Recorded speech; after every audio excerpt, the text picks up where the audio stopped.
Good afternoon, members. It's the appointed time we will have a quorum. Today's meeting will end at 7 o'clock. If necessary, I will extend it by 15 minutes. Let me remind members, if there is any direct or indirect pecuniary interest with the items under discussion, please disclose the nature of the interest under Rule 83A of the Rules of Procedure.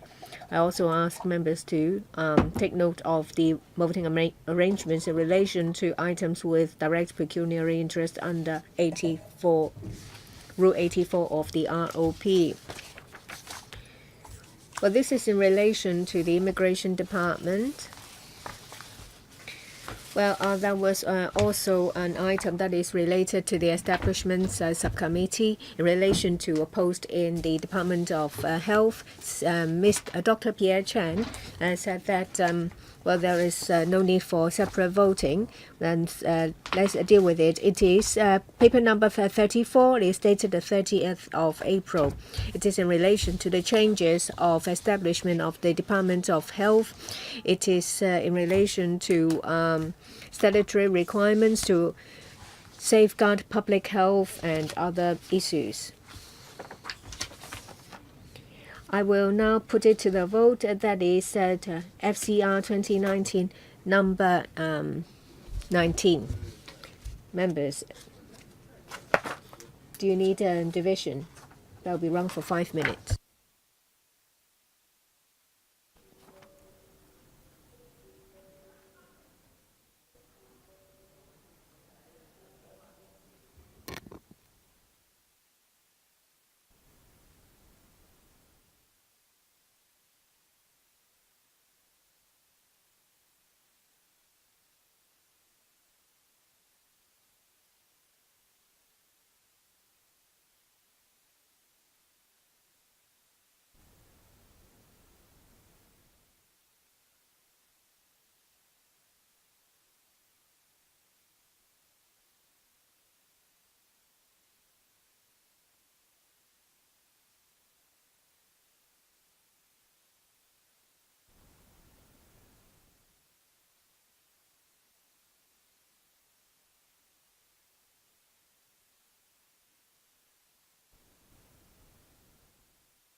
Let me remind members who have just walked in, this is to vote on an item of the Establishment Subcommittee.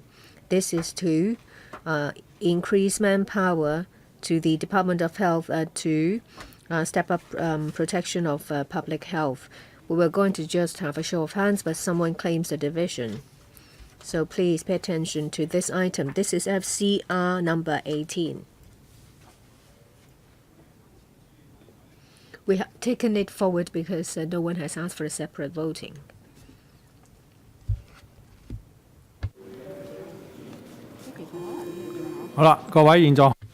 Members, please start to vote. Voting closes. Result displayed. 55 for, 0 against. So this is endorsed. Let's go into the next item. This is to ask the Finance Committee to endorse an item recommended by the Public Works Subcommittee made on 20th of February 2019. This is PWSC number 39. This is to upgrade Project 130 KA Immigration Headquarters in Cheong Kwan O to CAT A. This is the construction of the immigration headquarters. This will cost $6.806 billion. We have already spent about 3 hours 20 minutes on the discussion last time. The PWSC has spent about 3 hours on it, and last time we have spent about 38 minutes on it. I'd like to declare that I am an INED of East Asia Bank, as well as senior consultant of Wise Link Insurance Group, Dr. Fernando Zheng. Well, there were some facilities, including kiosks, catering facilities,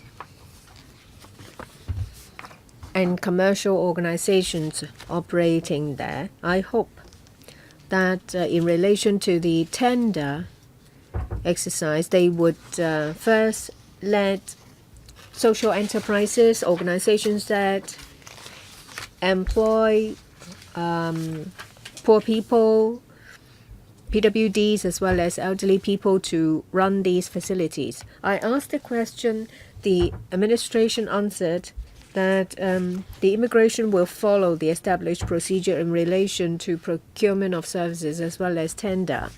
I have some questions about that. This is a public facility, and there is a government policy to promote the development of social enterprises and to promote employment amongst PWDs, persons with disabilities. Why don't you take this opportunity to let social enterprises to run facilities in this facility? We have with us an acting director of immigration. We have already stated our stance in writing. We will follow established tender procedures of the government. Of course, it will be an open and transparent process. Interested social enterprises and other organizations, as well as interested parties, are most welcome to ask us questions about the tender exercise. Now, sorry, please don't just read from the book. It's already stated in the document. My question was not to ask you to be open and fair. I don't want you to be fair because social enterprises are not as competitive. If you leave it to the free market, they will not be able to succeed. They will not be able to offer you the lowest price, the lowest bid. Well, this is a public facility. Perhaps you will have a restricted tender, allowing only social enterprises to submit a bid, or you will have to make a requirement that they have to employ a certain percentage of underprivileged PWDs as well as elderly people. to run the facilities. This way, you can increase employment opportunities for the underprivileged. I don't want you to simply chant what you've already written. In relation to members' question, well, we will look into the tender process. If there is any elbow room for us to maneuver, we will certainly act in accordance. Now, you talk about elbow room, you know there is elbow room, just tell me that you will do it. Simple as that.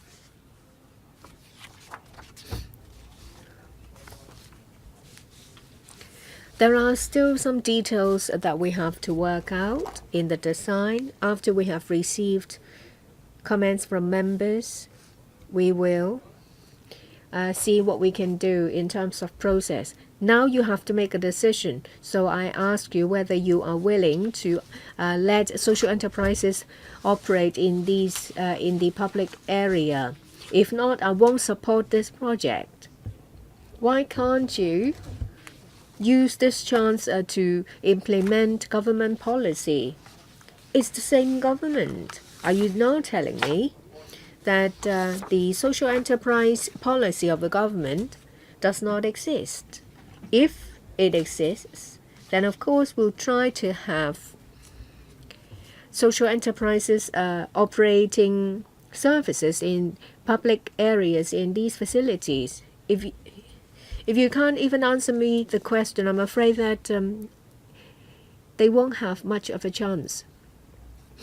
Well, this new complex is to serve Hong Kong people apart from immigration facilities.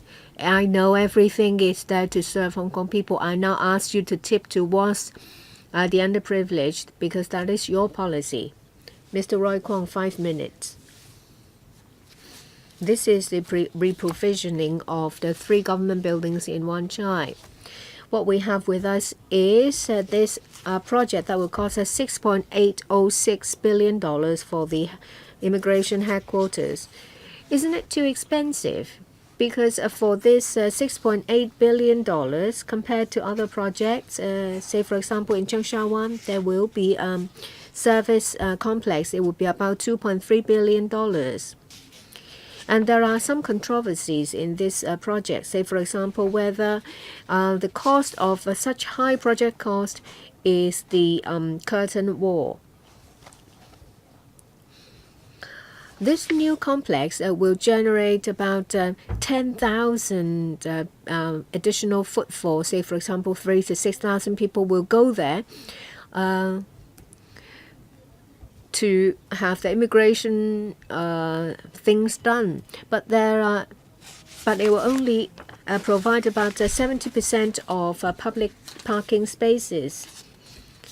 But there is a firing range in this in the immigration headquarters. I'm afraid that, well, less than 200 people in the immigration department will need to use firearms. If that is the case, is it necessary to have the facility?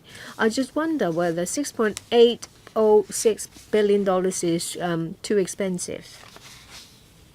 Acting Director. I will first answer the question in relation to car parking spaces.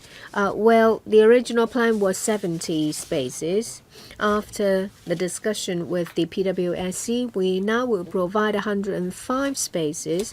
100 of them will be for private cars, light goods vehicles, larger size vehicles, and 5 for motorcycles. For the firing range, well, there are about 170 immigration officers that are stationed in the Castle Peak immigration facility. Before they're stationed, that they will have to receive 3 special training courses, a 1-week detention center training and a 2-week tactical training, and once 4 times a year they will have to attend a 1-day course. And it's not just 170 officers, because once every 3 or 4 years they will be deployed to a different post. So we have to provide training courses for officers for the deployment. For the Castle Peak Operation Center, we will need to first train the officers before they are posted there. So there is a genuine need for officers to undergo these trainings for serving officers and new recruits. We now use facilities of other discipline services, say for example correctional services department. They indicated that their resources are limited. So this firing range is essential for training of officers of the Immigration Department. What about $6.8 billion being too expensive? Can you save on the firing range or the curtain wall? Because we're talking about taxpayers' money.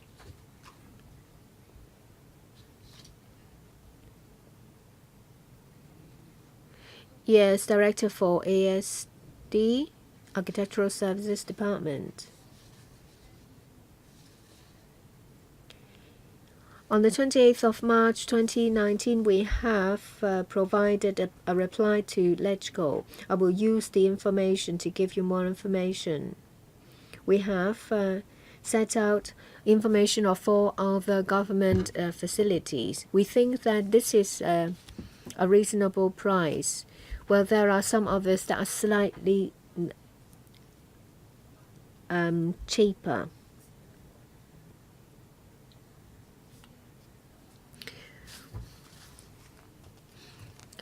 For those projects, it was the standards applied were 10 years ago. Now, the building is bigger and there are more requirements, more facility, training courses, and these all push the price up. If we compared other discipline services projects in recent years, well, yes, it's more or less at around the same level. Dr. Kokaki, $6.8 billion, I'm afraid that you can't call it cheap. As we have said that we have to make good use of every single cent of public money. I've asked in the PWSC meeting, why do we still use curtain wall? As you know that there are some grade 8 officers in Hong Kong. They want to make it look high class, so they use curtain wall. But it's often said that curtain wall is a major source of pollution.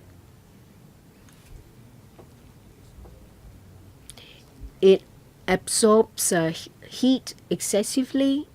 As a result, you have to spend more on air conditioning.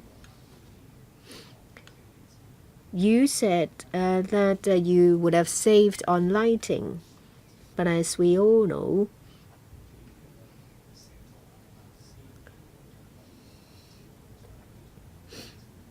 if you sit next to the curtain wall, then yes, you can rely on natural light.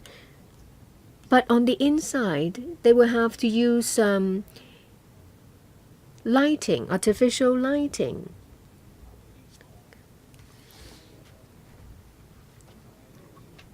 If you sit in the middle, you can't use natural lighting. So in offices in Hong Kong, most of the time you will have to turn the aircon really high up. And that consumes energy.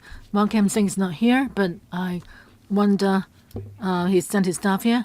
But how can a government says one thing and does another?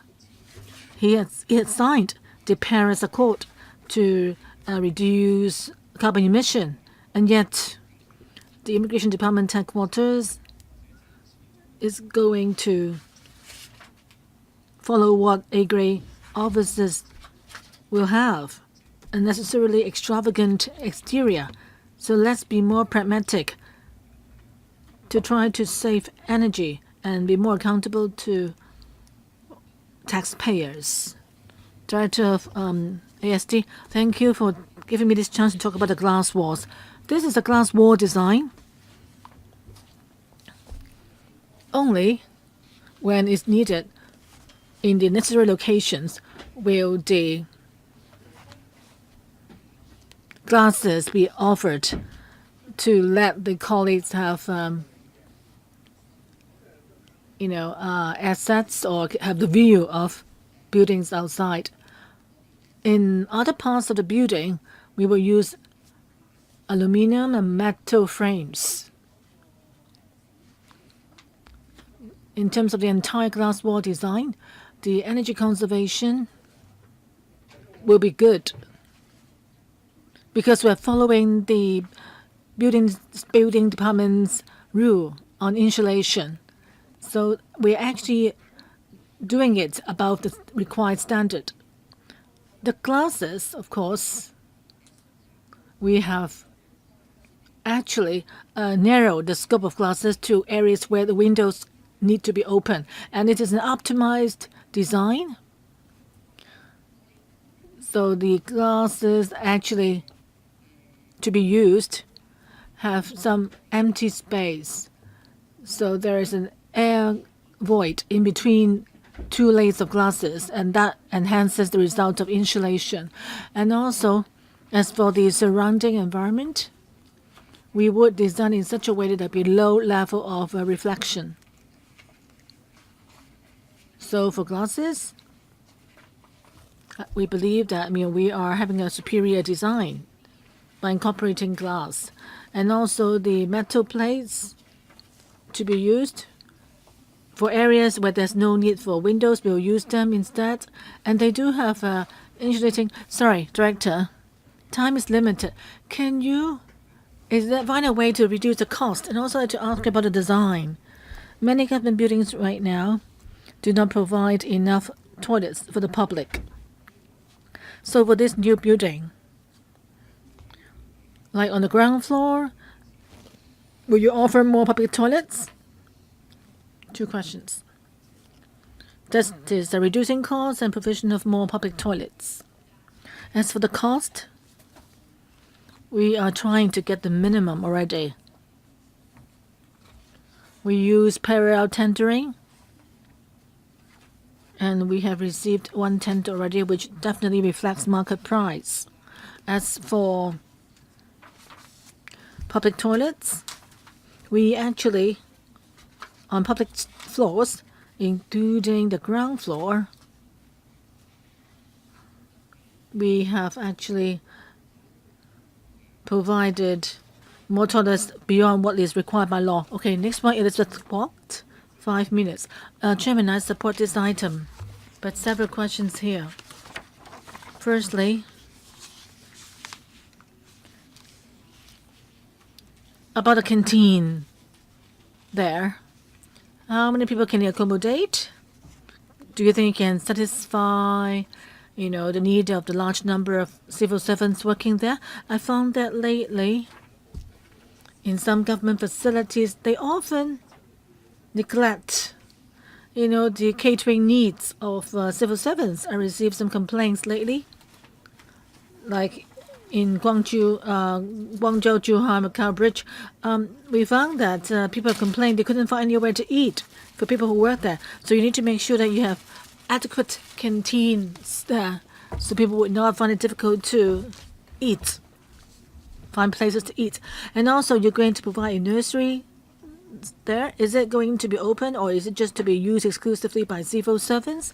Would you consider, we need a large number of nursery facilities. Would you consider opening it up to the public? And as for parking spaces, I know you've increased them, but I'm still worried that it may not be enough. Is it possible to provide more? Okay, Mrs. Lam, Director of AS. You asked about the immigration headquarters. Well, there isn't a nursery there. There won't be a nursery there. Okay. Would you provide such facility, indeed, for civil servants or the public? Please go ahead.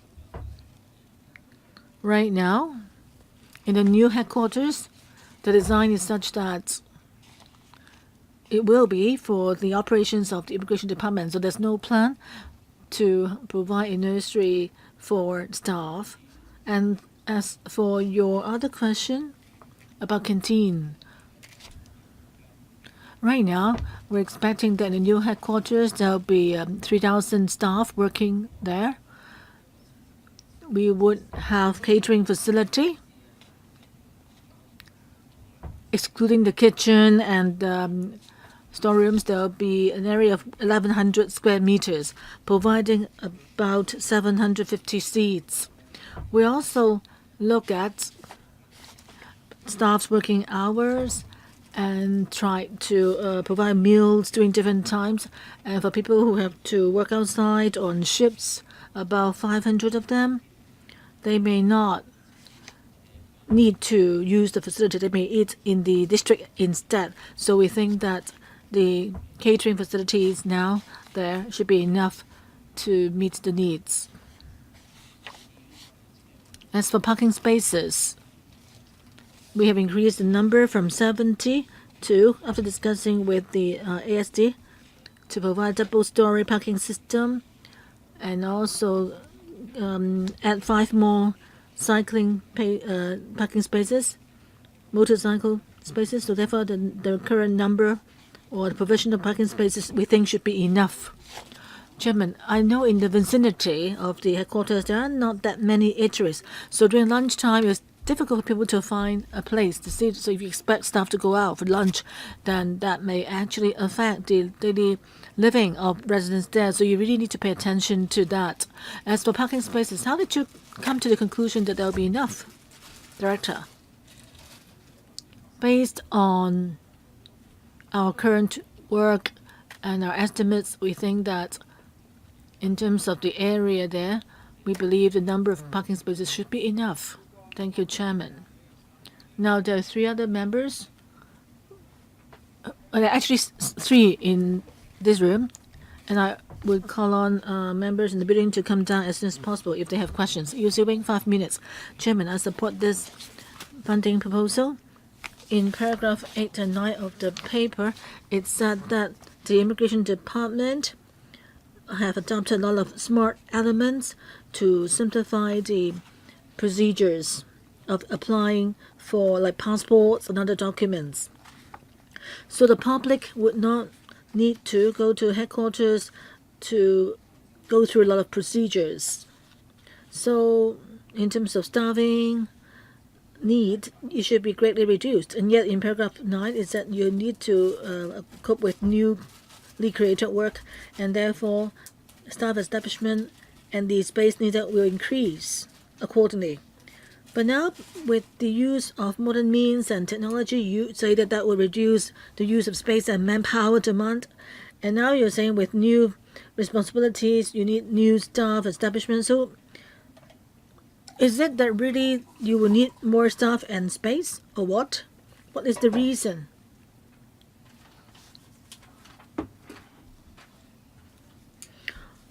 Of course, you say that to have people working in the same place can save $14 million, but well, that would lower the, of course, pressure on public money. And paragraph 5, you said that in year 2023 it will be completed headquarters, and the second quarter of 2019 will see the commencement of the works. So now we're in May. Now, should the funding request be granted today, do you think you can really kickstart the construction works in second quarter of this year? And would that, if that's not possible, then would it delay the completion at all? Because the earlier you can start the work, construction work, then the 3 buildings in Wan Chai would be vacated for the convention center and the hotel earlier. So would you be able to start works earlier so that we can provide more space to meet the needs for convention and hotel facilities in Hong Kong? Who would answer, Director? Thank you, members, for your question. About the new headquarters, the people flow is about 6,500 people going there. But with the second generation ID card and second generation passports, we know that some of our automated system will be more popular. But still, people will need to come to the headquarters to make all sorts of applications. But they won't need to stay in the complex for long. They just come to the headquarters to collect relevant documents. It won't take them long to get it collected, so we expect people going there not to be there for long. And in 1990, when our old headquarters began in operation, we had to increase staff and workload had increased and space was not enough to accommodate them. So we expected the new headquarters would ease the pressure on space right now.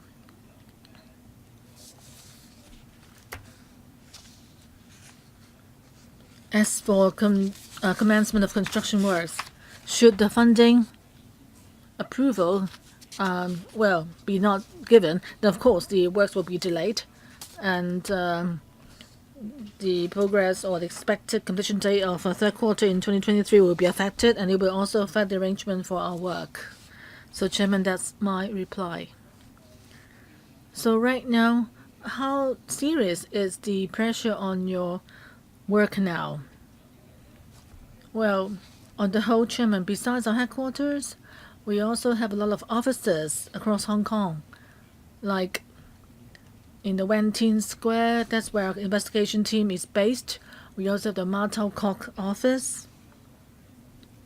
And all these offices will be grouped under the same roof in the new headquarters in the future. So in terms of deployment of resources and so forth, the new quarters will help us make savings and help overcome the difficulties we face now. About the delay in completion. Okay, thank you, member, for your question. We also want to see the construction begin as soon as possible. As I said, we are using parallel tendering, and we have finished 99% of the work in vetting the tenders. If the funding approval is given today, I'm confident that in the second quarter, well, there's still 1 month or so left, so we should be able to begin works if the funding approval is given today. Yung Hoyan, next. Chairman, I support the proposal. Just then I heard that there will be a nursery. I couldn't hear it clearly. Will the nursery be within the building or outside the building? But there won't be a nursery. There won't be any nursery. Oh, it was answered already. Why were you not sure? Can you give her the mic, Mrs. Lam, the mic? Yes, Chairman. The new Immigration Department headquarters will provide immigration-related services, but within Zhengguanou, next to the headquarters, there will be a government joint user complex, and within that joint user government office, there will be offices and facilities, including a clinic for civil servants and also a nursery there as well. But not in this project. No. So please make sure that you know. But I noticed that there is space next to this project for other government organizations. I hope to see nursery and childcare service for area 67. So area 67 for government, for civil servants to use. Yes, I know that there isn't one here.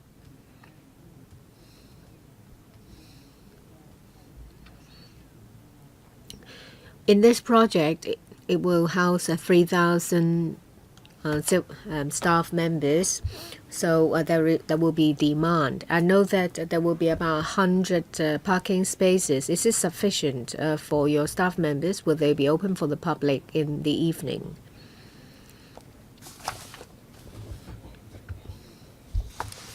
We have looked into it. We found that 100 parking spaces are enough for our staff members. As to whether they will be opened for the public in the evening, the answer is no.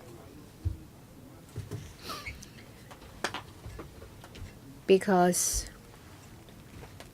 for security and safety reasons, we will not make them available for the public.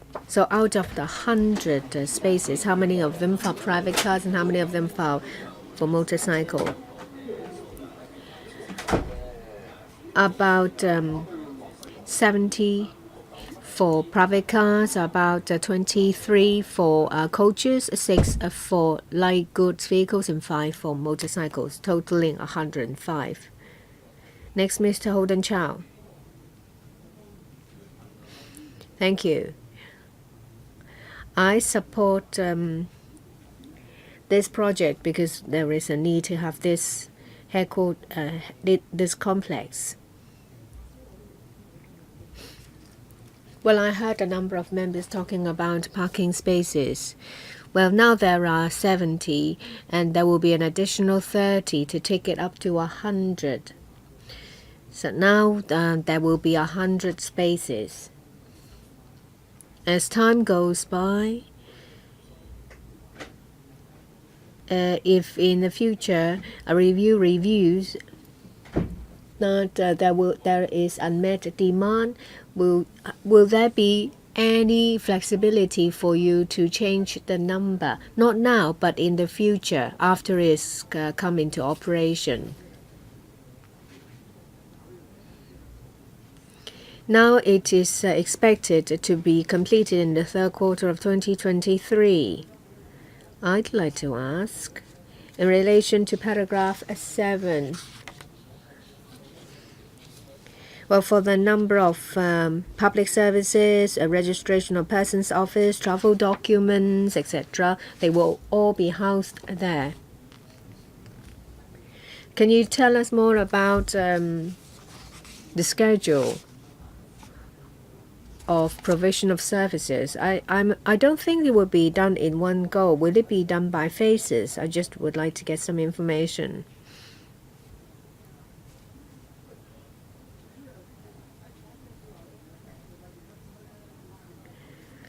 We have already increased the number from 70 to 100. We have already used up the headroom of the floor.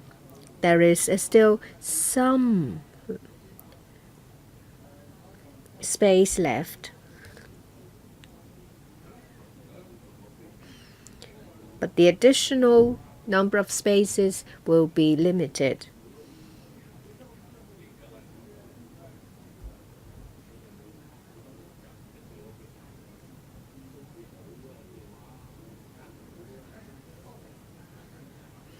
Well, we also have to take into account possible impact on space outside the entrance, say for example landscape area. If need be, we will keep an open mind. Thank you.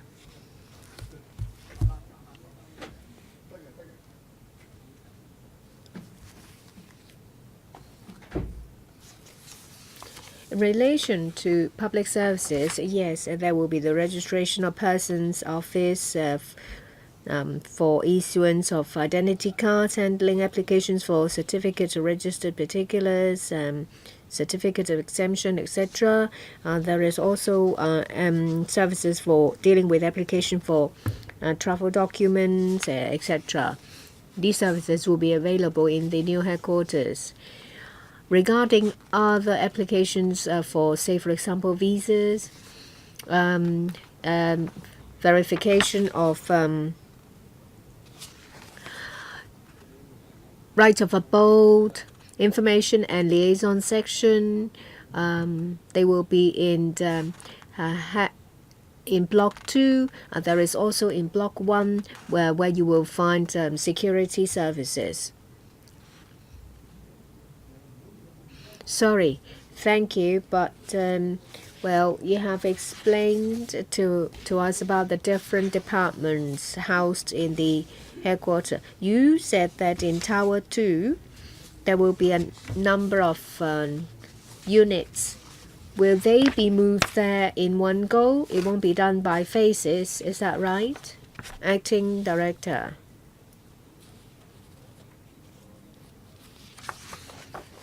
It's still quite some time for us to plan the removal. We don't want to affect continuity of services. This is design and build. Design and build. We will take into account the situation. Our goal is not to disrupt services to the public. Next, Ms. Claudia Mo.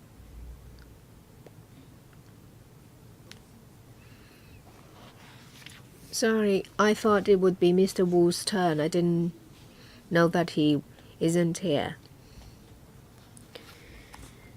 Well, we have mentioned a number of times about the curtain wall. I want to ask, well, the glass pane, will they be tinted? Or just they are like safety glass? I want to know about the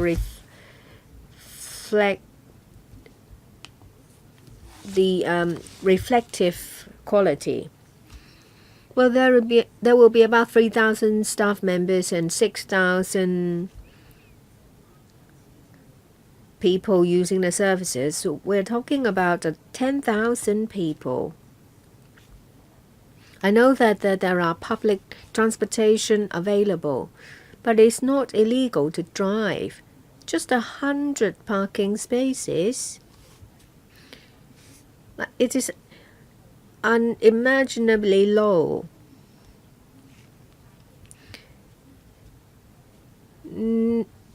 Next to it, there is a site reserved. Well, the Radio Hong Kong, RTHK, has been complaining about having no headquarters. Well, that's cost about $6 billion for their new broadcast house. Well, do you think that with the site available next to this building, there will be an RTHK broadcast house? Sorry, the land reserved for Joint User Government Office building does not include RTHK. In relation to your question about whether it's just a tempered glass or tinted, well, the reflective quality of the glass pane is low. According to the buildings department, it's 20%. The lower, the better.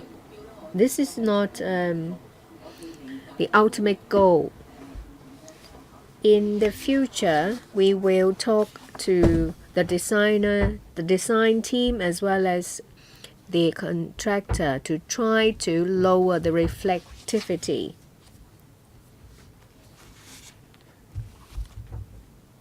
Okay.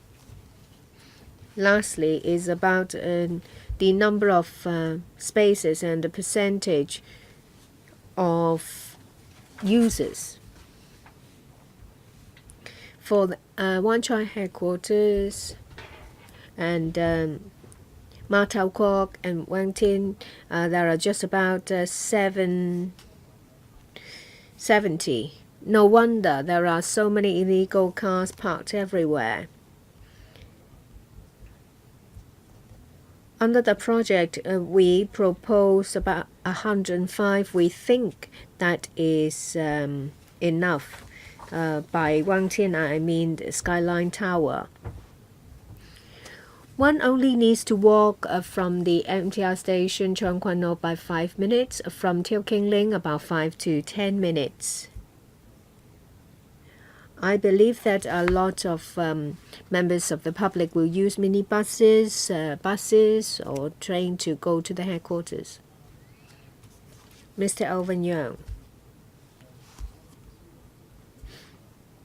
I don't know if I missed anything.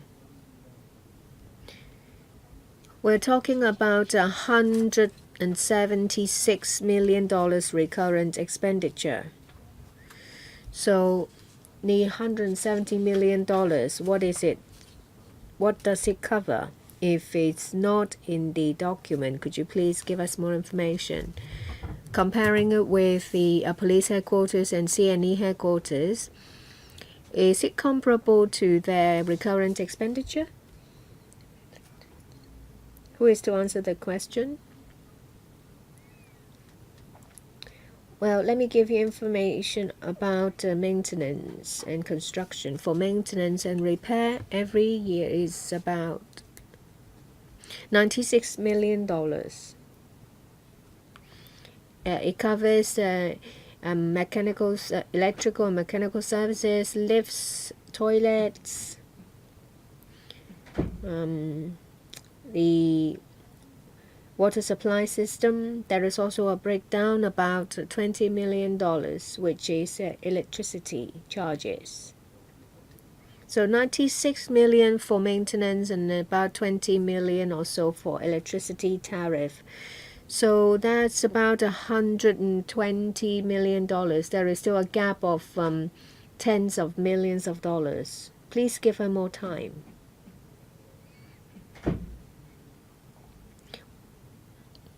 Ready when you are. Who is to answer the question? Miss Lam. For the breakdown of $170 million, as the director mentioned, there is a maintenance of electrical and mechanical services, about $95 million. Property management, including security, cleaning, that will be about $55 million, which is about 30%. And there are also utility charges, about 20 million, staff charges.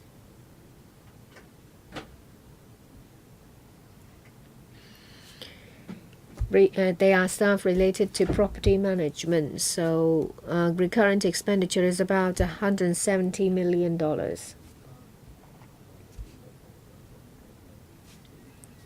Can you give me more information about other discipline service quarters with comparable size? If you don't have the information, we can follow up on other occasions. Can you give me the information? Sorry, I don't have the information about other discipline services. I would like to also ask about traffic load. 3,000 staff members, about 6,500 members of the public. Do you think that the MTR is ready for the hike of passenger load, especially in relation to Cheung Kwan O Line?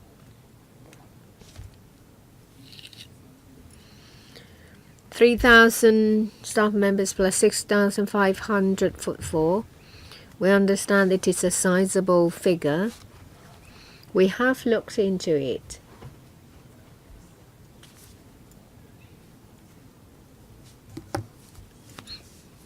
But they will go there in times different from residents of Cheung Kwan O. Say, for example,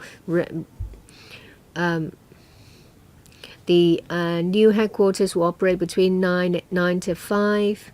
So 9 o'clock they will go to Cheung Kwan O, and then people will go there between that time.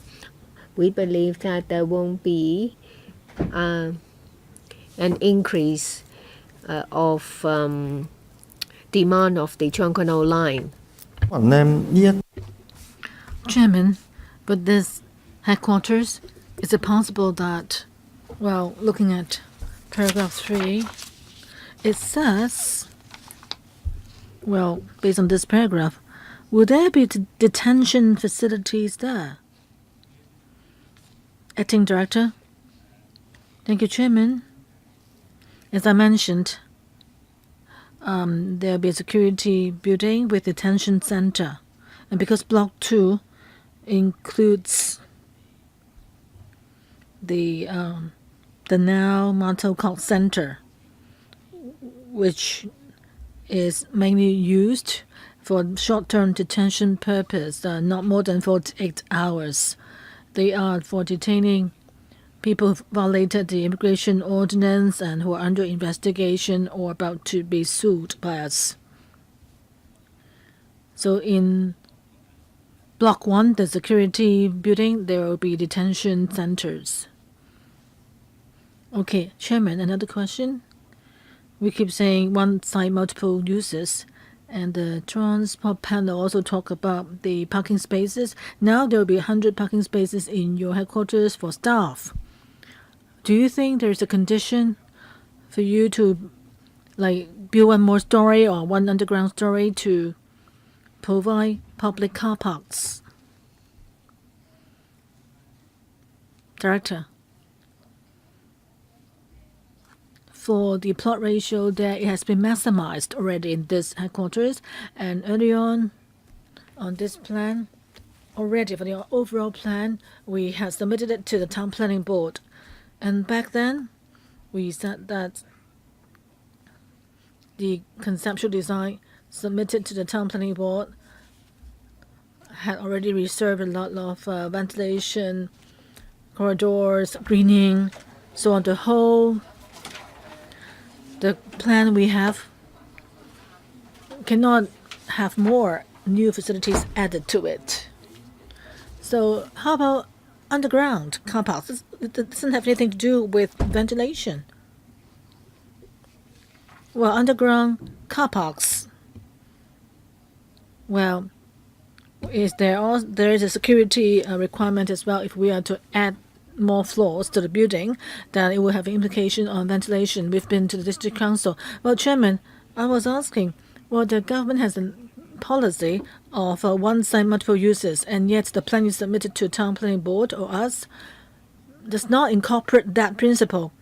I was asking whether there's condition for you to provide public car parks there. And now you're saying, well, the town planning board or the district council was not presented with such a plan, therefore you cannot add new floors now. In that case, all government projects would not be able to have multiple uses as Carrie Lam proposed. You had not expected the public to be able to use parking spaces there. Chairman, yes, I understand your worry and concern. I know you want to see more public facilities there. In Area 67, we look at it already, the whole area, and next to Area 67 in the government joint user government complex, there will be facilities there. And right there, we will add at least 200 more car parks and see parking spaces and see what more we can do. The two sites actually are connected, so therefore we can provide the facilities there in the joint user government office building. And we look at the traffic flow on the whole as a whole. Well, if you want to see more parking spaces, I think that can be done. And you're saying that the joint user government office building is adjacent. Is there any way for it to be connected to the two blocks, or would there be footbridges connecting it with the two blocks? Yes, please go ahead. Yes, there will be. At grade, the planning and design is such that the pavements will be wide and people will be you'll find it easy to walk to the two blocks. And in Po Yap and Potion Road, at the junction of the two roads, in the corner, there will be a footbridge. We will have the footbridge built there in the corner. Well, the footbridge is just across the road. I'm talking about in between the buildings. Your connectivity point is up to the bridge, the road. Well, let's look at Annex 1, Enclosure 1. Our site is here. Is the top left corner. There are some red patches which actually are where the footbridges will be, and below the site it mentions that that's land reserved for construction of joint user government office building. And in this site, on the podium level, people don't have to go down to the street and can actually walk through the podium, enter the podium floor of the headquarters. And staff can also go back to the office that way. Fernando Jurong, 4 minutes. Well, the indoor fire range has been a controversial facility there. I personally feel that Immigration Department doesn't have any need to have such an indoor fire range, because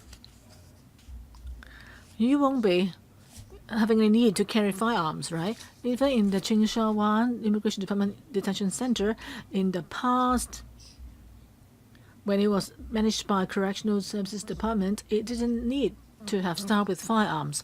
So I don't know why, after you've taken over the site, right now you said that you think that there's a need for firearms. Most of the staff of the Immigration Department do not need to carry any guns at all, and yet you're using 10,000 square feet to create the indoor fire range. I think that is really not cost effective at all. I would suggest that why don't you create a nursery service center or daycare center, because Junction is very much short of nursery facilities for kids aged 0 to 2.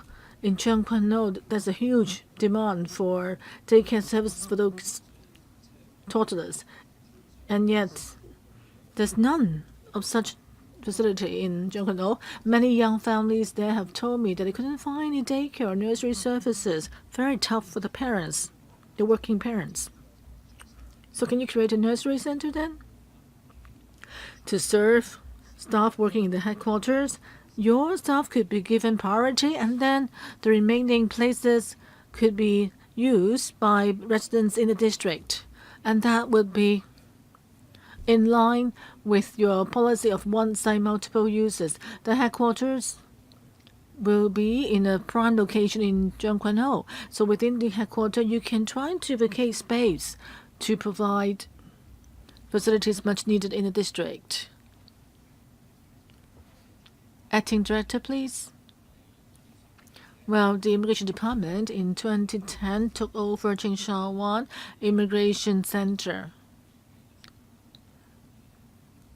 And because of our daily work, we do need to train up our staff there to be able to ward off attacks. So there's a need for the training.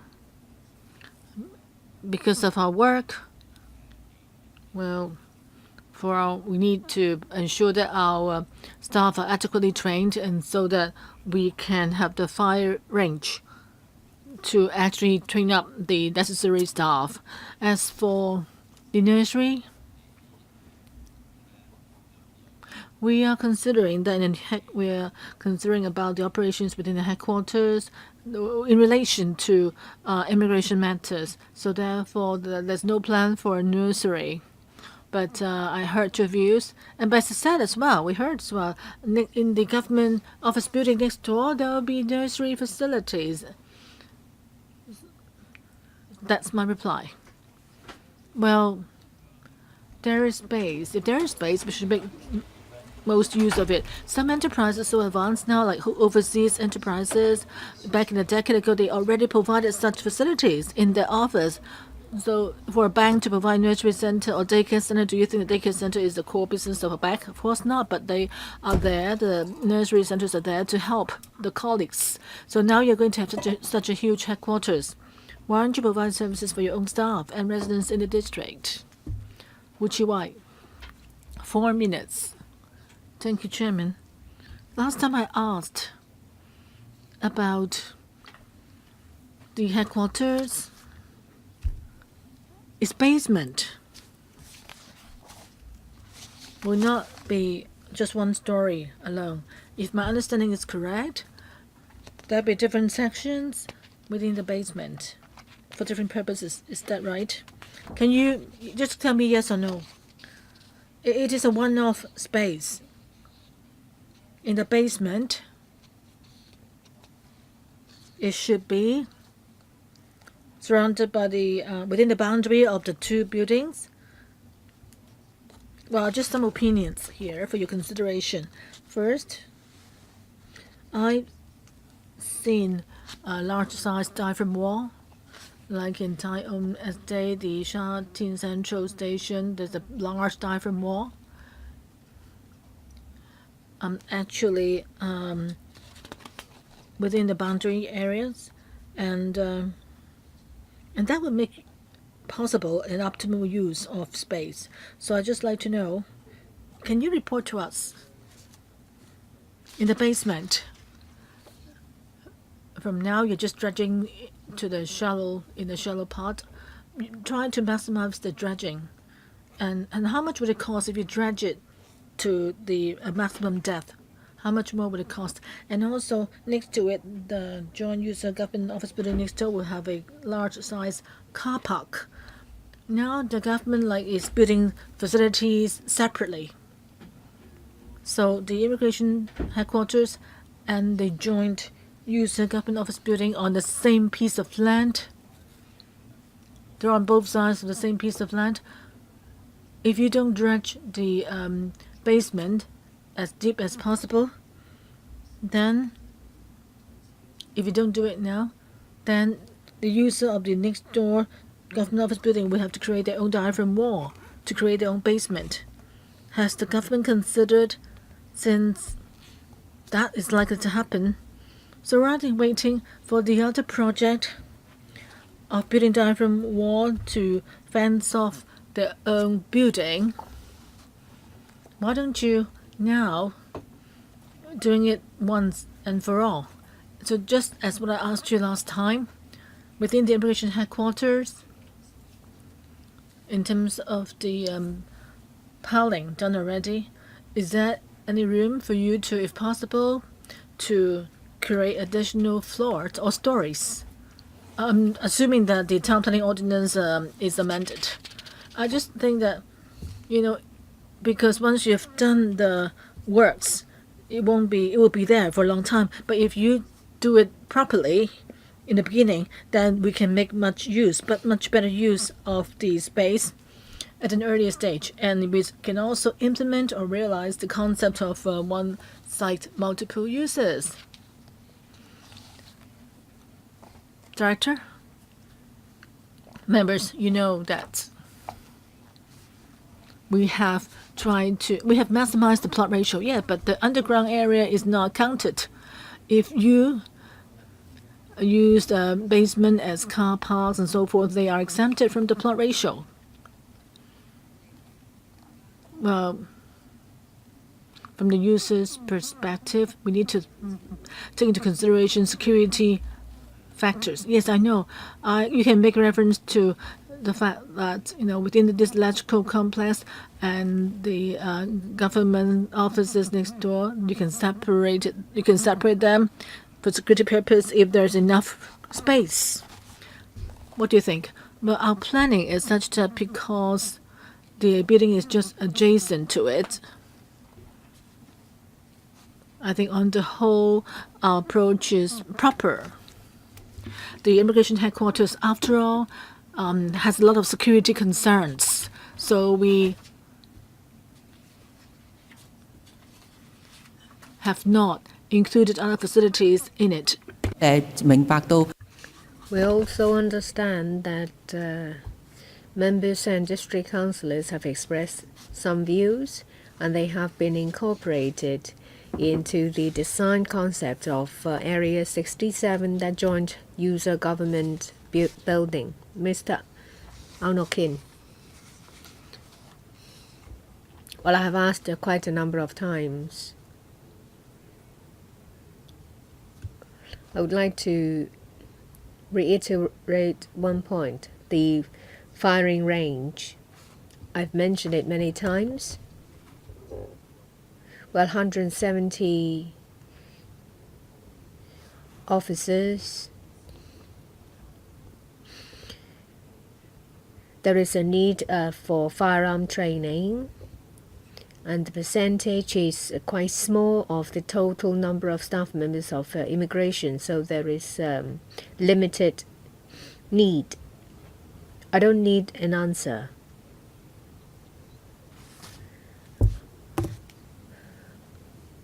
I just hope that you will understand where we come from. I have a minor request. You may be all right with it.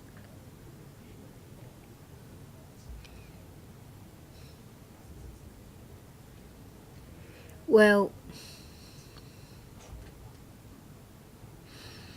round the clock, you'll find Zhangguanou quite accessible. From Tilking Lane Sports Hall, there is a footbridge linking to the immigration headquarters. That's the left-hand side. In the middle, there is a GIC site. On the other hand, from Tin Chun, there is another GIC site. So what's the difference between the two GIC sites? I think you might have answered me before, but I'd like to get to hear it again. For Po Yap Road and Tong Nin Street Junction, it's for cultural use. The other one to Tong Yin Street is an L-shaped location, is for school. For school. So the one up is for cultural use, the one down is for school. The school will close at night, but there is a footbridge linking to something that looks like a roundabout, and then it's linked with the site for Tin Chun. You said is for cultural use. Well, I think for your building, it will be closed at night.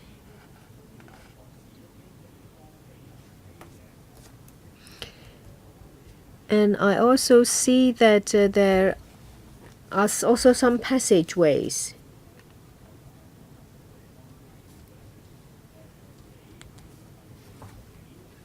Say, for example, for the cultural site is next to Tower 2 North Wing.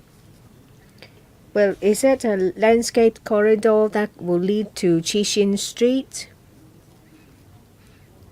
In these areas in the future, there will be round-the-clock accessibility leading to other places. Is that right?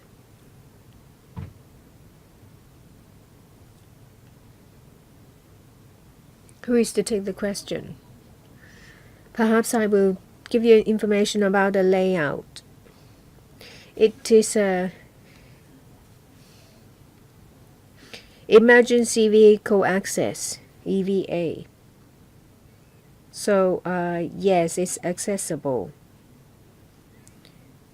Well, over the other side,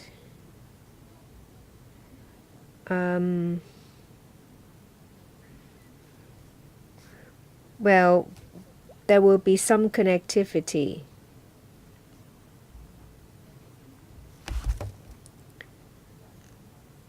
So we hope that there will be some degree of accessibility for pedestrian. Well, I've been sitting here for 80 minutes and it's just my turn now. I would like to declare that I am a district councillor of Zhangguanou, and I also live nearby,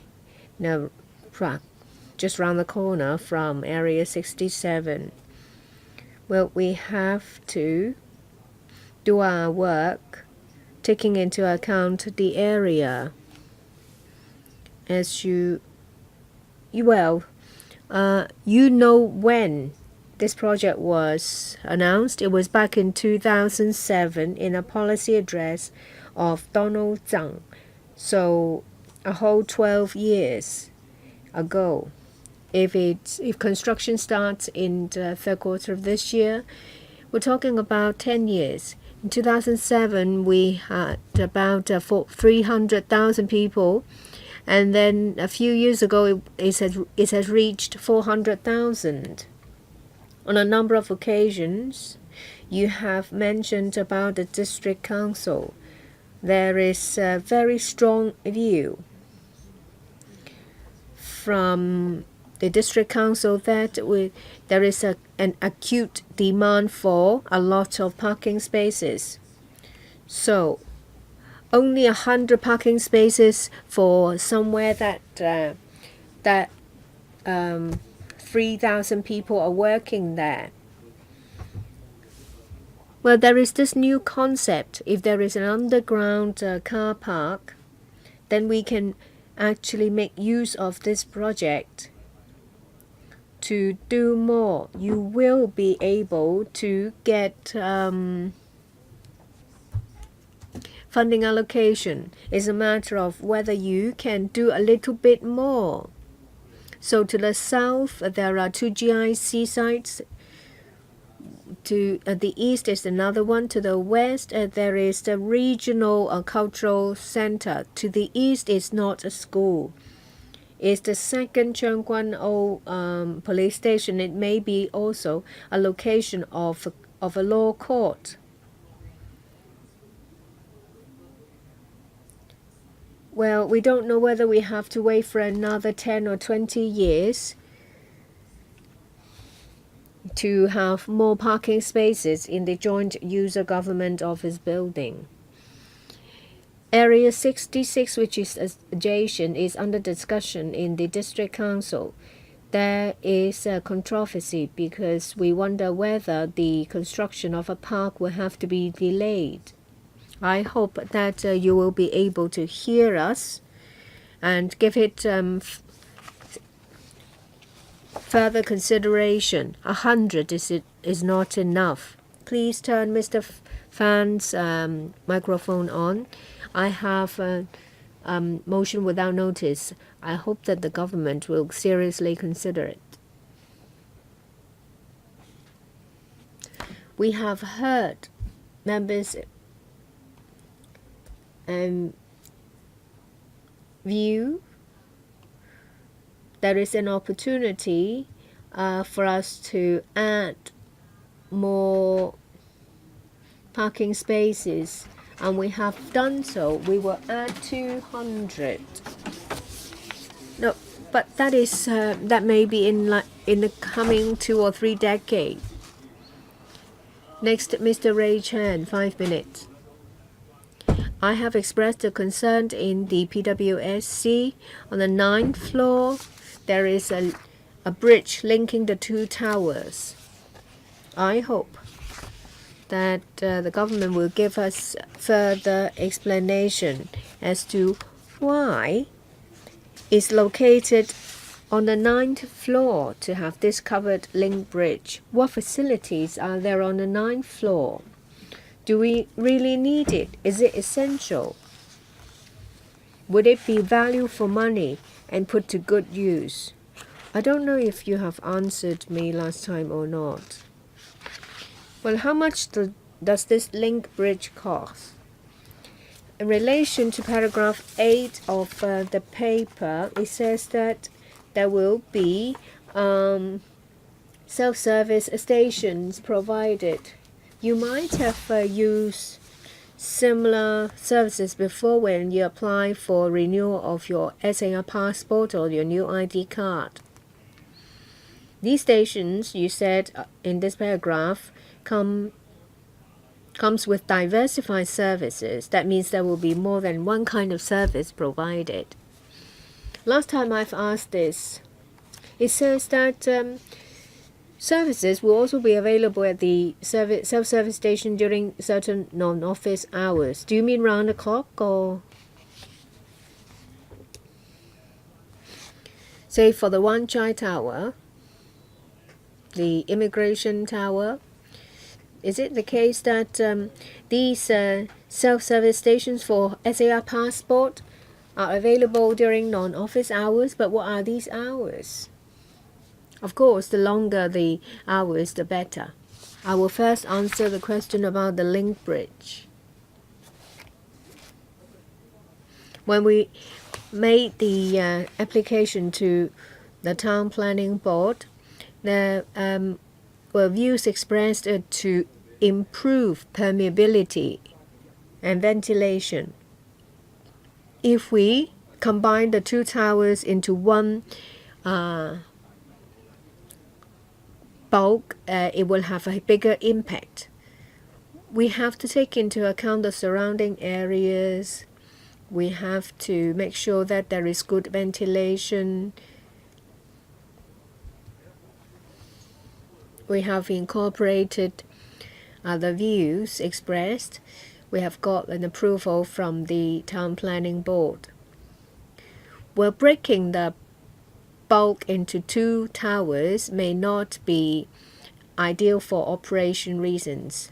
So we would like to link them together, and we have proposed a link bridge on the 9th floor so that the block offering public services will be connected with the other block, which is mainly for offices. But why on the 9th floor? 9th floor is the top floor of public services.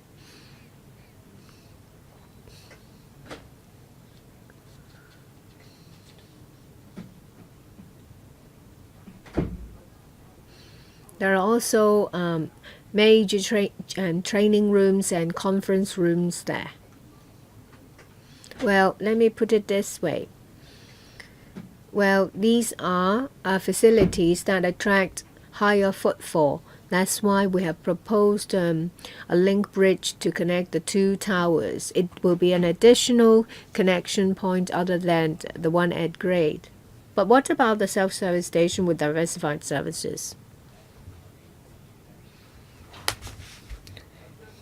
We make use of a lot of information technology, just like the second generation electronic passport.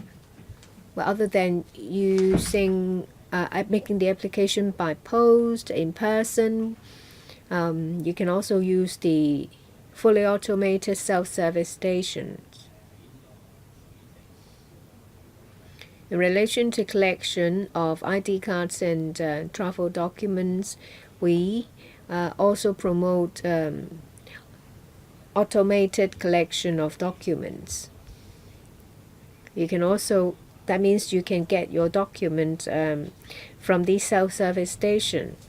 One can also make use of mobile phone apps to apply for travel documents. We hope that in the future there will be more diversified services available electronically to expedite service. But what about these hours? Well, our goal is to have it running round the clock. Mr. Chen, you have asked the fewest time, so please press the button to speak again if you wish to do so. Mr. Wu Chiwei. I don't think you will agree to enlarging your basement. Well, the government talks about single site multiple use. They talk about using three-dimensional approach to increase parking facilities. You are the Works Department. But let's leave this project aside. In the future, will you adopt this design concept as the basic? 就講一地多用，善用有限嘅土地。 And or is it that you're just paying lip service to one side multiple services, departments or the ASD? Yeah. Or other colleagues would just do it the old way? That's the basic point. And secondly, on various occasions, I've said that I've called on people to be aware that Hong Kong land resources are limited. If the government project is big enough, then it should provide for the possibility of creating additional floors above ground later on. Because the marginal values is valuable. You just invest more in the piling works, but it's good value for money. Would you consider that? to make it a policy, part of a policy. And thirdly, again, policy. We've seen many buildings which use the glass walls. But when would you go back to the traditional ways, using different materials so that we don't have to rely on glass walls as the baseline for design? Last question. And I saw that, well, in your breakdown of the costs, the building works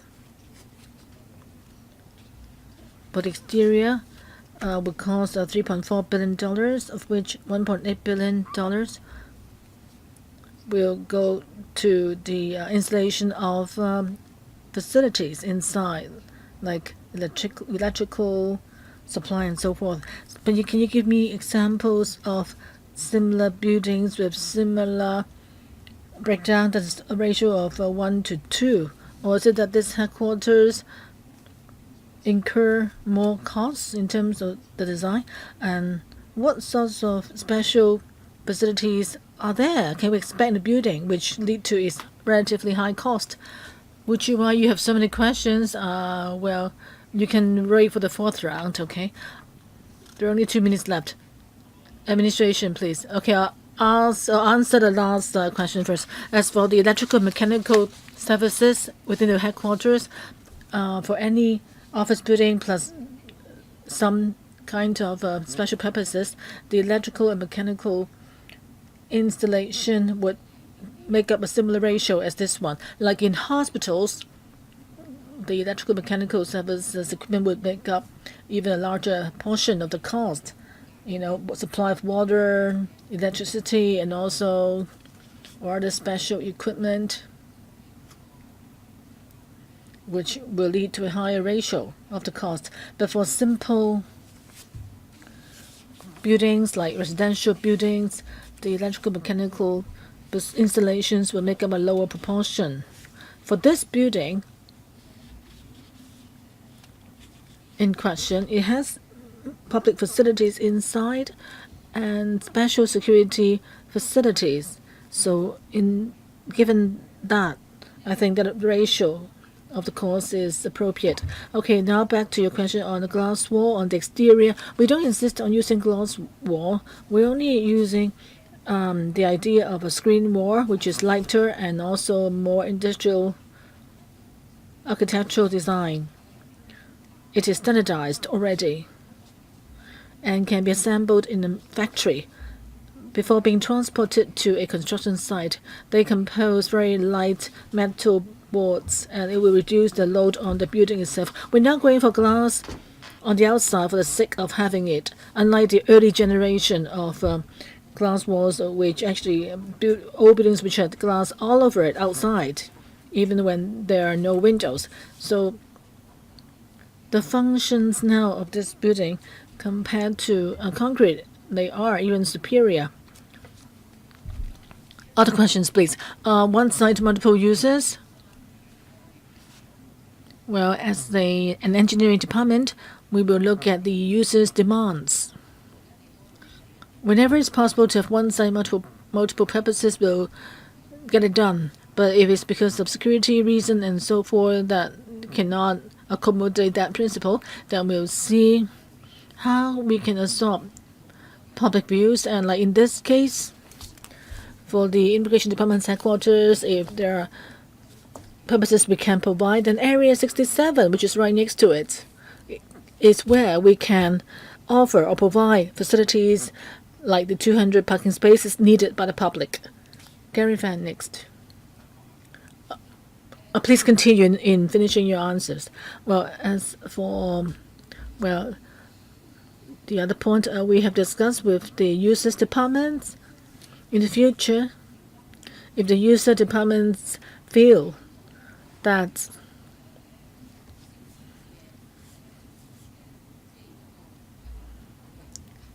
they can give us appropriate planning requirements, we can try to accommodate the needs.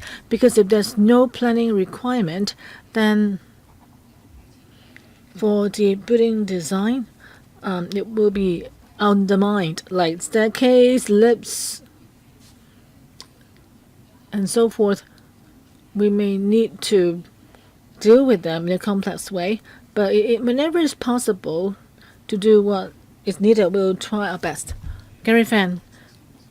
Okay. Mrs. Lam, I'd just like to ask you, did you have other more details you want to provide in response to my question? Is it about the 9th floor? No, car parks. All along, I'm concerned about car parks. Building additional stories of car parks as a kind of public facility. In this funding approval process, we like to have the additional car park built instead of waiting till the other building is done, constructed in Area 67. You know, even for the recreational center nearby, it dates back to 2005, and the design now has to be reviewed, examined. So therefore, now we have a rare opportunity before us where we can get additional car parks. As I said, we'll look at the whole project, and for security purposes, it cannot be additional spaces cannot be offered in the headquarters. Then we'll see whether it's possible for us to create 200 more parking spaces in the joint user government office building in the area. We hope that I know our users would like to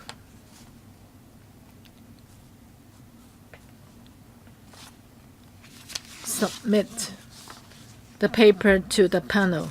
What's your timetable? You're talking about the joint user government office building, the timetable of that given to you by the planning department, right? Are you talking about the timetable for the headquarters, right? Not the joint user government office building. Ms. Lau, you want to supplement? Thank you.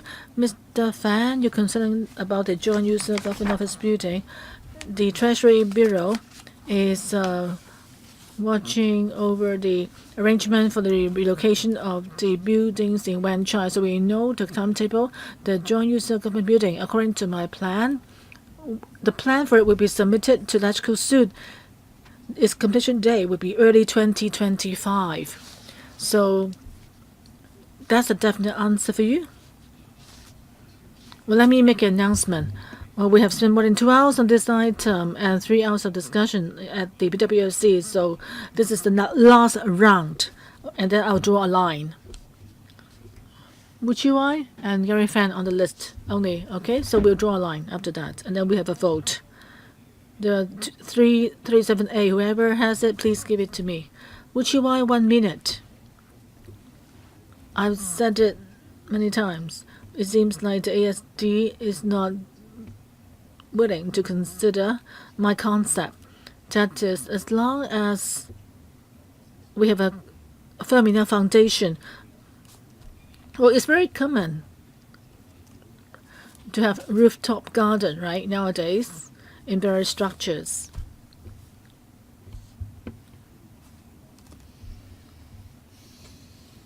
So you can actually prepare for when a need arises to build additional structures. I'm not saying you need to do it now. You are subject to building height restrictions. I know all sorts of restrictions. But when needed, make sure that you can provide for that possibility. As long as you create the right foundation, then in the future you can accommodate new or additional facilities.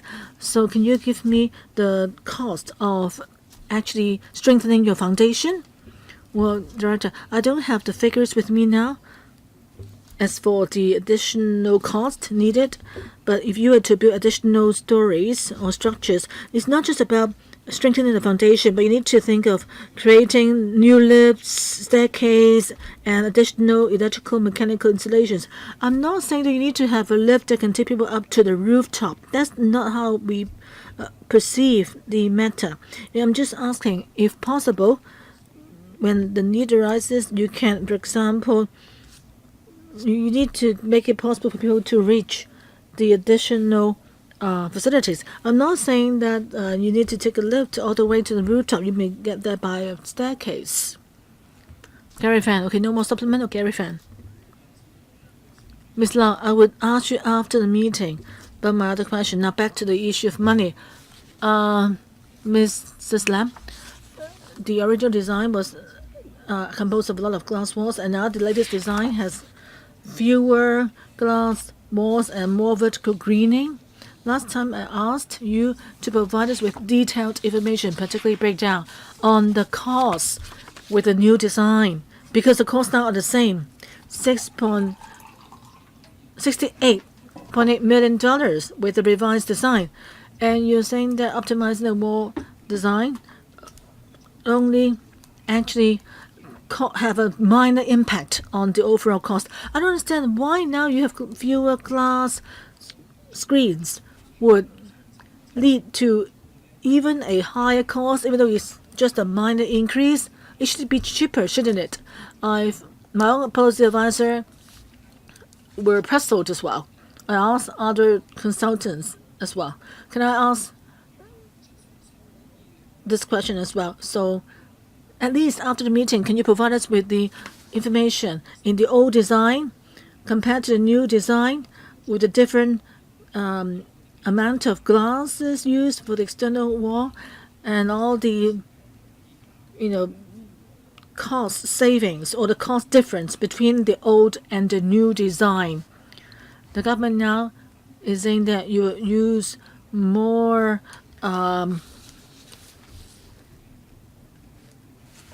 new materials, claddings, so as to save costs. But can you give us the breakdown? Can you give us the breakdown? Why is it that with the new design it costs more, with the revised, simplified design costs more?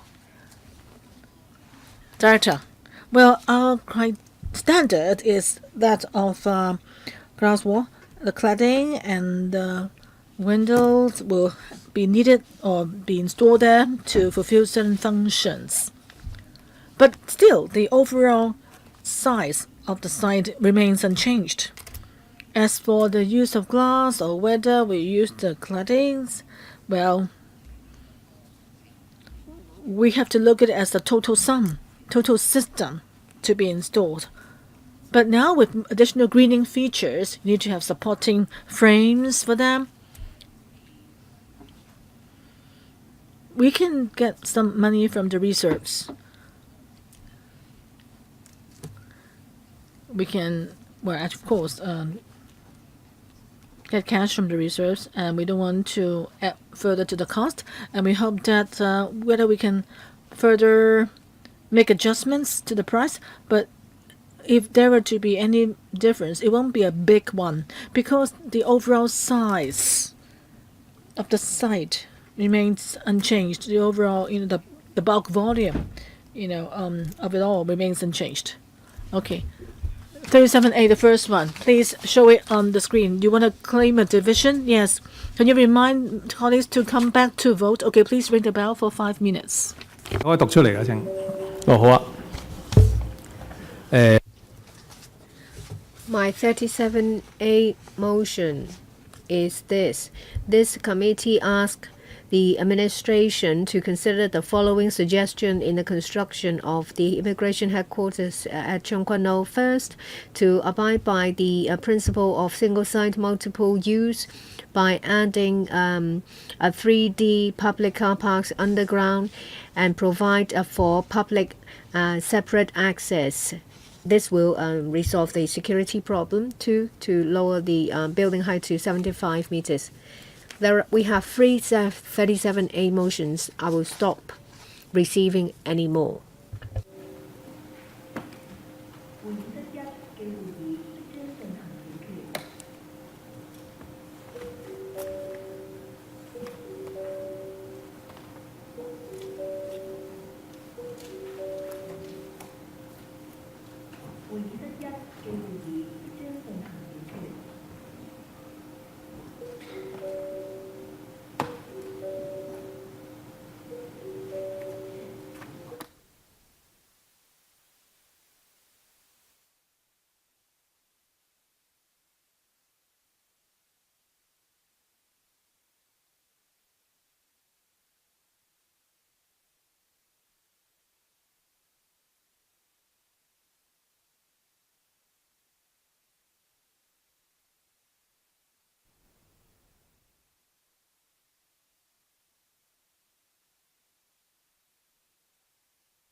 今日有3個。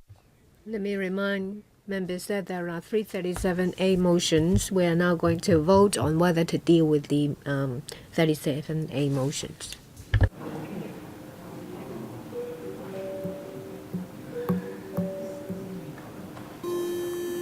好啦， Voting begins. Voting closes. Result displayed. 11 for, 31 against, and no abstention. We will not deal with this 37A. Yes, Mr. Gary Chan. Well, I now ask for the division bell to be shortened from 5 to 1 minute.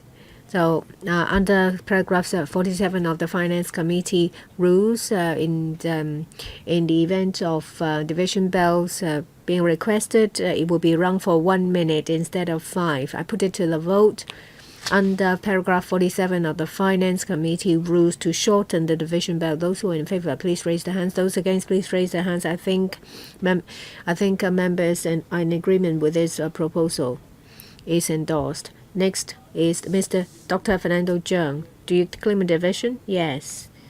Be rung for 1 minute. So under 37A of the Finance Committee rules, I make the following motion. That is, in the Immigration Department, the firing range should be cancelled. In this place, there should be a childcare service to provide childcare services to the area as well as to those working at the headquarters.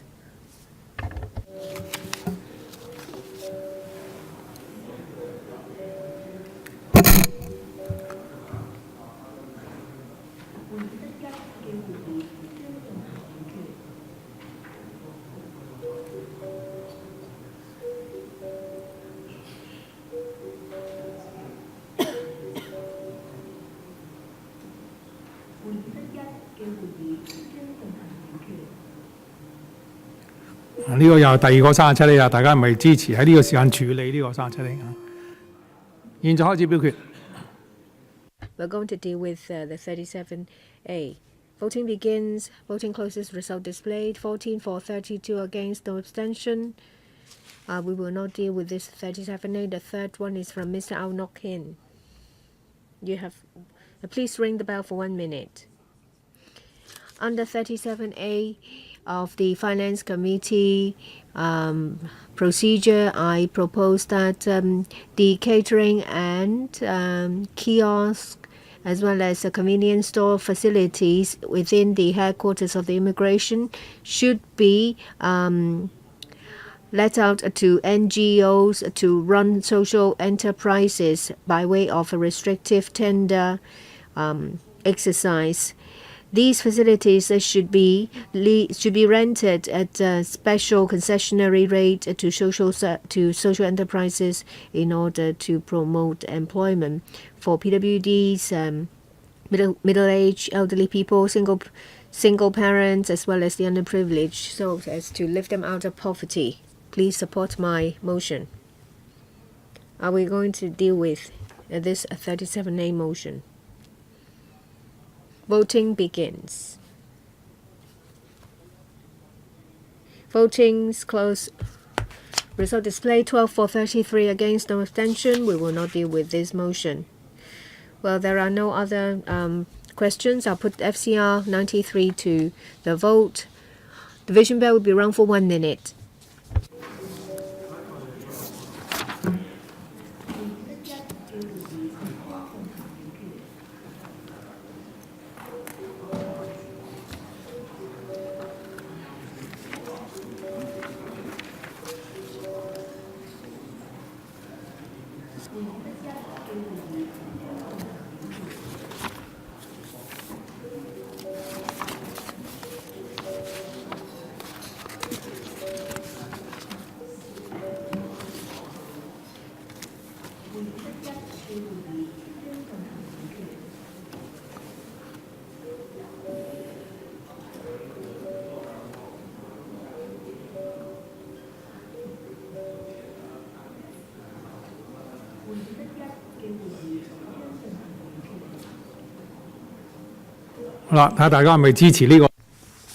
We'll will put to the vote this $6 billion funding application.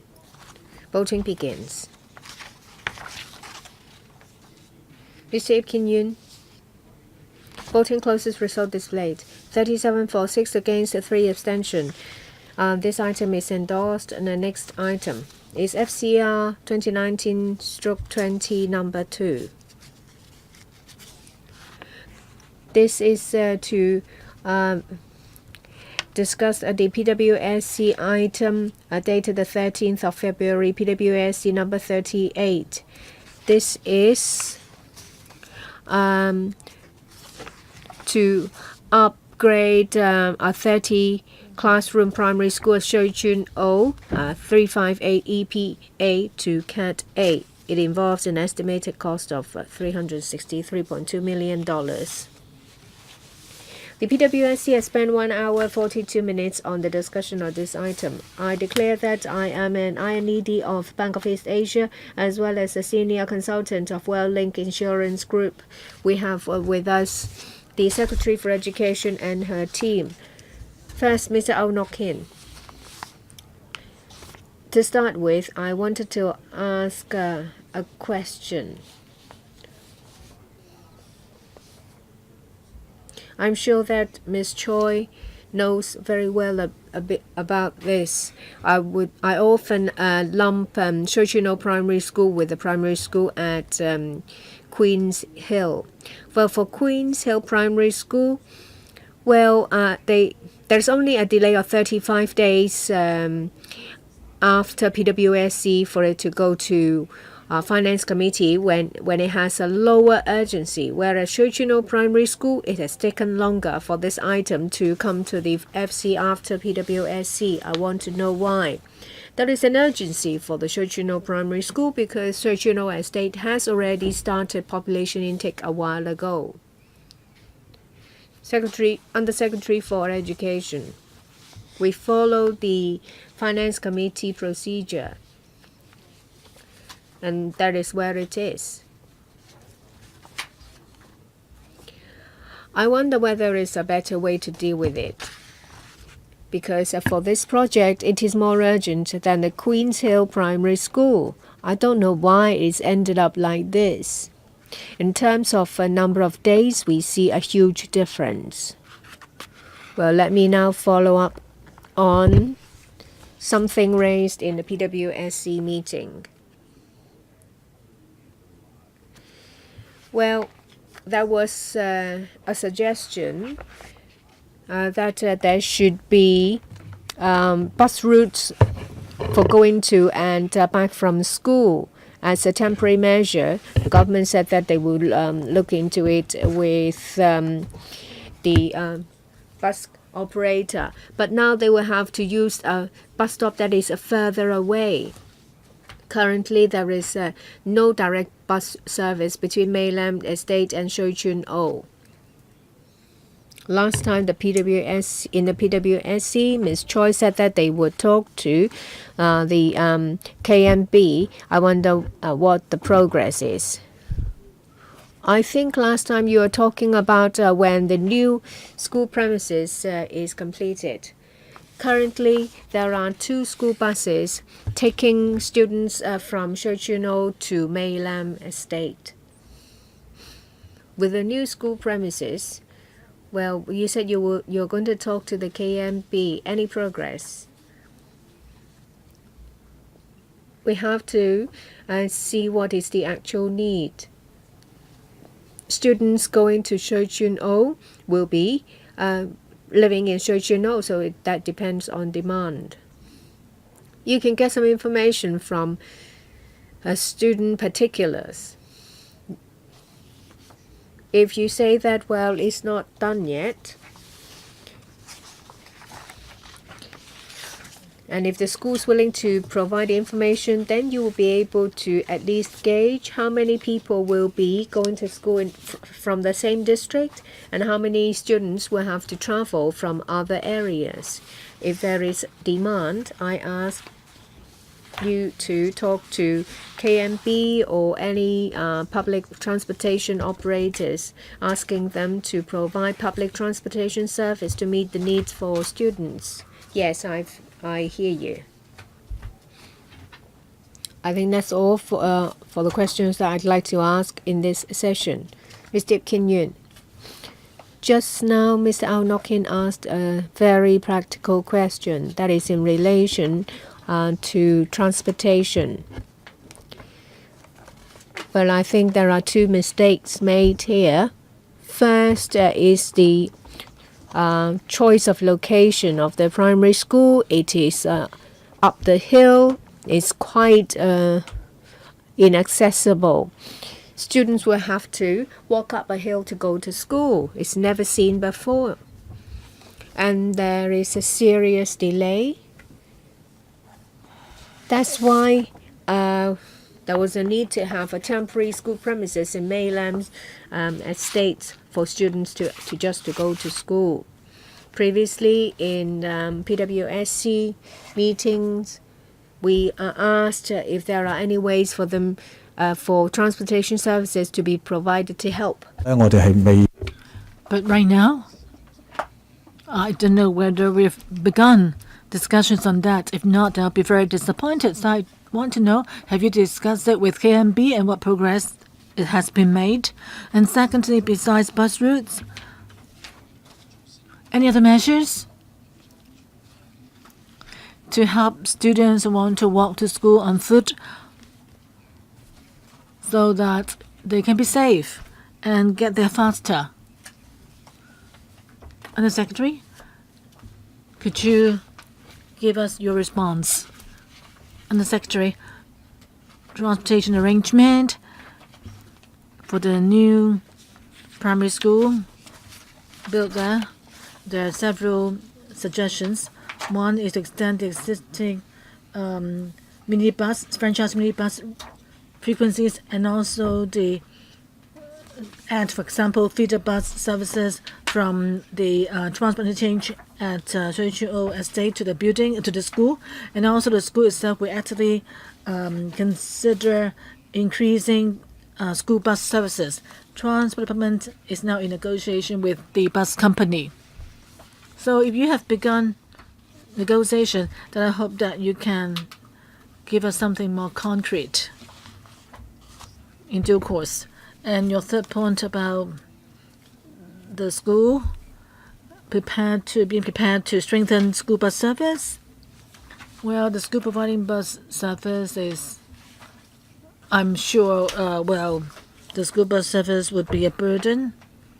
And it's because of your location, your choice of location.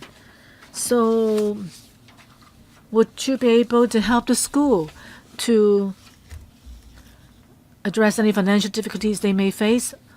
And there should be provided, car parking spaces provided for the school buses.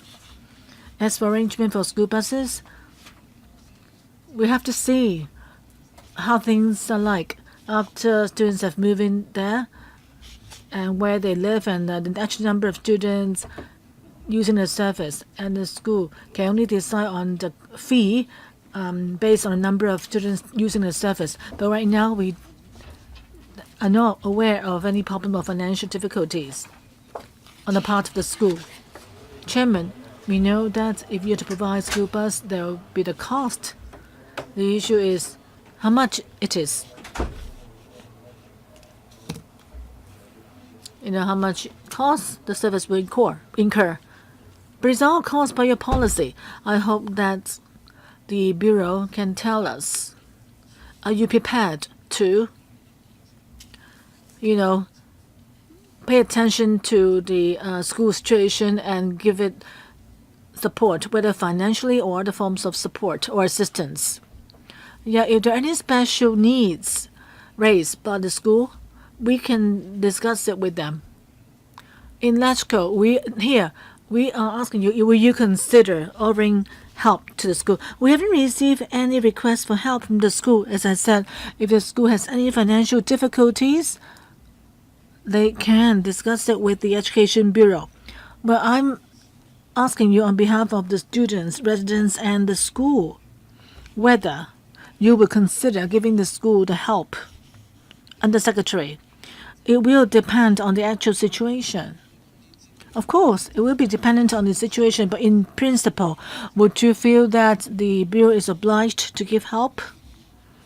I think students' need for a school bus, and given that there are no school bus routes confirmed yet, so it's not responsible for us to say that we will shoulder all the expenses or to. Well, you need to press the button again. Sorry. Next one, Yong Ho again. Yeah, Chairman, I'm also concerned about the choice of location and the transportation. I know it'll be on a hilltop now. I've been there. It's very remote. Have you looked at the map? Nothing nearby. It's at the top of a hill. I can't even see the roads next to it. If you build a school there, where environment is nice, it's a good idea to be a residential care home for the elderly. But if it's a school, you have to consider the primary kids, small kids going uphill together maybe with their older parents or grandparents going up the hill with them. It's very tiring. I took transportation to get there from Searching Old Estate, by vehicle. It took me 7 minutes or more. So how can you expect school kids with their school bags way down by the school bags to go uphill to the school? The roads are quite narrow. I wonder when you build a school whether you will widen the access roads. When I talk about school bus, private cars, or even minibuses going up. But how can you have two-way traffic on such a narrow road? And you also need to make sure that the students are safe. Students are carrying their school bags. They can pull their school bags, I know, but how can you accommodate all these people and the traffic? So your choice of location of the school and your transportation support, have you really considered students' needs? The location, I can briefly answer. For transportation arrangement, my colleague can supplement. From Searching O, we did say that the location is not ideal, and we reflected it to ASD and the housing department. But ultimately, because we need to consider the overall development of the district, maybe ASD can supplement later on.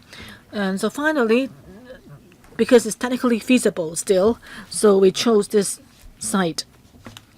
But we had gone through a process of collecting views, but because of the sake of overall planning, based on the condition of technical feasibility, we can only accept this site to build a school. As for transportation arrangement, may I ask my colleague to supplement? Thank you, Chairman. The location overall plan, Searching Old Estate, back then, there were schools on the hilltop. In the planning in 2011, when they designed the roads, they accommodated, they reserved the facilities, or they provided for the school needs. And then later, we carry out some traffic impact review. There have been improvements indeed. And we got some views from the transport department. So outside the school, there'll be a roundabout. That's actually further on from the roundabout. We will allow for vehicles outside the school to have more space to move around. And the service reservoirs entrance will be rearranged, and the minibus stop will be moved closer to the bus as well. So where students get off the bus will be closer to the school. We also improve on the traffic signs. Your choice of the location, have you thought about space for school bus and the nanny buses to be parked? Yeah, there'll be 3 bus parking spaces near the school, and also 3 parking spaces for school bus. Yeah, is that enough? Would that be enough? Well, And also there are 8 parking spaces for private vehicles and 15 taxi pickup points. And these figures are in line with the requirements of the planning standards and guidelines. 3 parking spaces for school buses. You have 30 classrooms in the primary school. We're talking about hundreds of students going to the school. So 3 parking spaces, would that be enough? Would there be only 3 school buses going there? Because the bus will be parked there and then pick up students later. So the extra ones, where can they be parked? Of course, once the students have got off a bus, the bus can be driven elsewhere. So the parking spaces can be shared by the buses. The location of the parking spaces are in the enclosure. The site plan. The school buses will go straight into the playground area. And the 3 parking spaces the provision of the 3 parking spaces are in line with the planning standards and guidelines. Next one, Vanilla. This plan itself, well, we've talked about it for a long time, and we are most concerned about its location. That is it's quite remote. Shui Chun O itself is already on a hill, and this school is right at the top of the hill. Even for people living in Shui Chun O estate, small kids, primary kids, if they were to go up the hill every day to school, it'd be difficult for them, particularly during the summer. It's so hot. I think they will wet the bodies. Undersecretary, you must be very familiar with the environment there. The transportation arrangement, well, you said you are preparing for bus services, minibuses, dedicated minibus lines, and so forth. And you're saying that this arrangement is underway, but now we're talking about funding approval at this stage. And then once the approval is given, you'll be about to construct the school. And yet right now, we haven't got any confirmation from you. That is, there will be definitely franchised minibus routes and bus services taking people to the school. Will that definitely be franchised or dedicated bus services? And how frequent will be the bus services? I'm not talking about everything, now, 100% confirmed in writing, but at least right now you should have a good idea based on the need. Projected need, you should have a good idea of the transportation arrangement. So can you give us some concrete or firmer information at this stage? Undersecretary. Well, on the communication with the Transport Department, may I ask my colleague to supplement? Thank you, Chairman. We know that members are very concerned about that. Our consultant, our traffic consultant, has distributed questionnaires through the school to students. The response rate is up to 80%, which can let us analyze, how many students are living in Shui Chun O, how many would go to school on foot or use other means of or use various means of transportation. As for minibus service in the morning and afternoon, when school ends, I think we can add 7. In the morning and in the afternoon, we can add 4 more times of the bus service to meet the projected need. And now we are discussing with the Bureau and the Transport Department to take follow-up action. This is an early or preliminary estimate based on the survey results, but is it really what will happen after the new school year begins? Well, it may vary, but we will be in close contact with the Bureau and Transport Department and monitor the situation.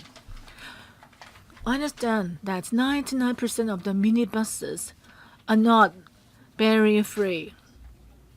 We can assume that the school will not accept students with physical disabilities. So if a student is wheelchair-bound, the minibus will not be good for them. There is school bus, but I'm sure you could arrange for that.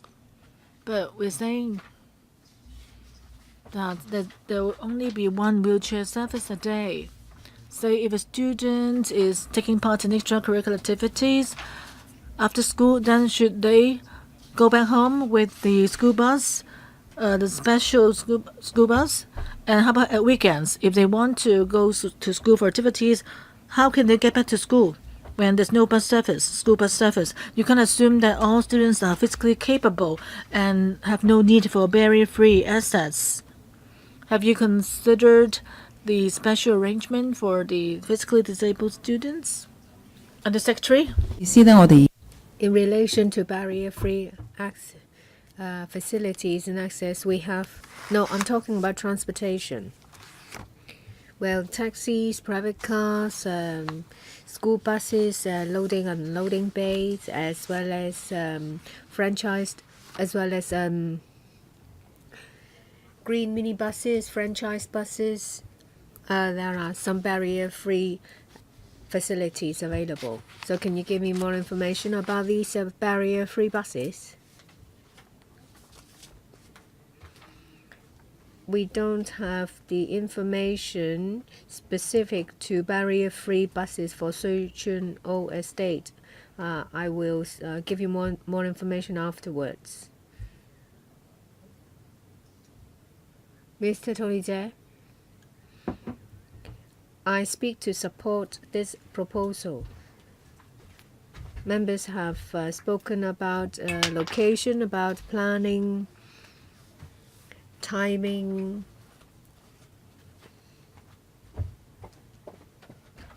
Because it doesn't tie in with the population intake of the public housing estate.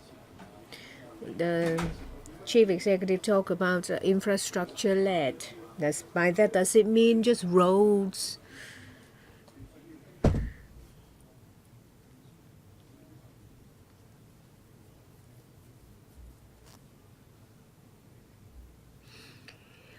Well, when it comes to timing, I hope that what happened before will not happen again.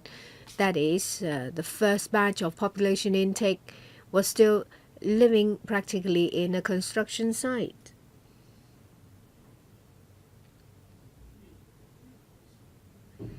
I hope that you will learn from the problem and do better next time. Very often, the Education Bureau's criticized for not properly use school premises. They are left idle and vacant.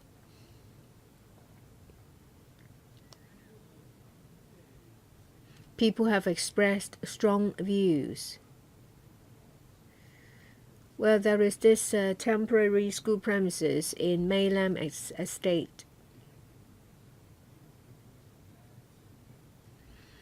When it's completed in 2020, 2022, there will students will move to the new premises, but that is quite some time till 2022.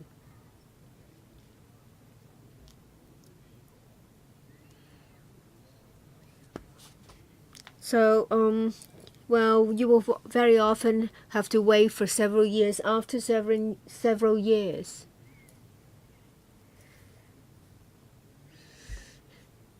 It has happened before that you will have to wait for more than 10 years for something to happen. I ask the Education Bureau to do more, make better use of planning. Yes,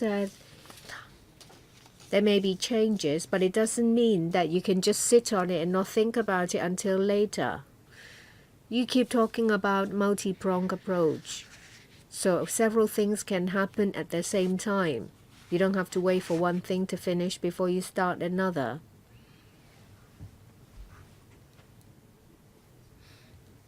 I hope the Education Bureau will give us an undertaking. They will not wait till 2022 before they start with the next stage.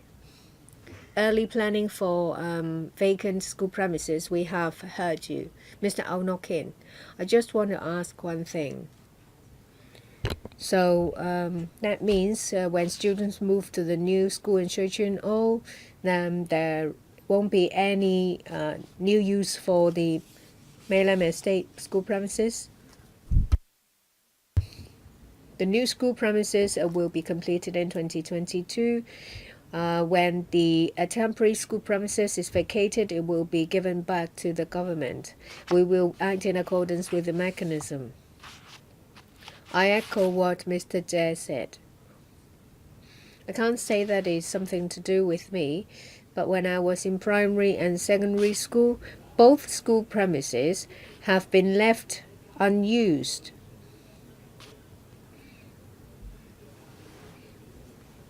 One is being used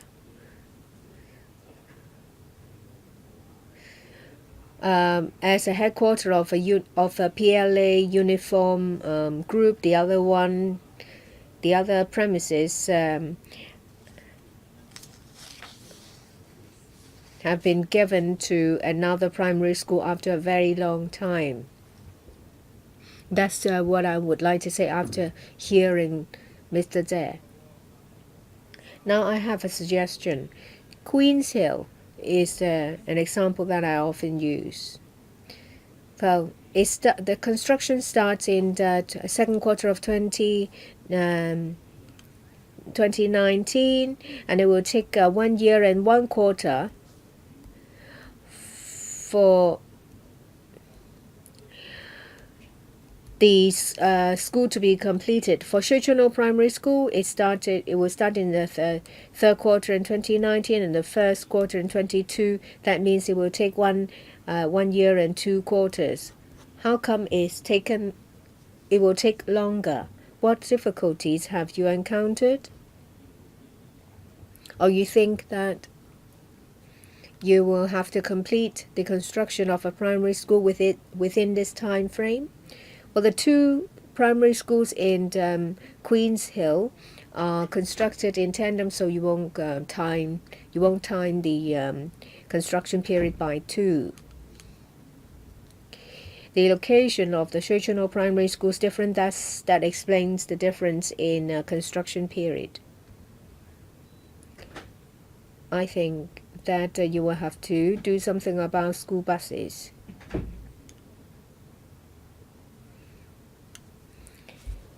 I hope that there will be good transportation services for students to use. We still have Mr. Ip Kin Yun and Ma Fong Kwok. Afterwards, we will put it to the vote.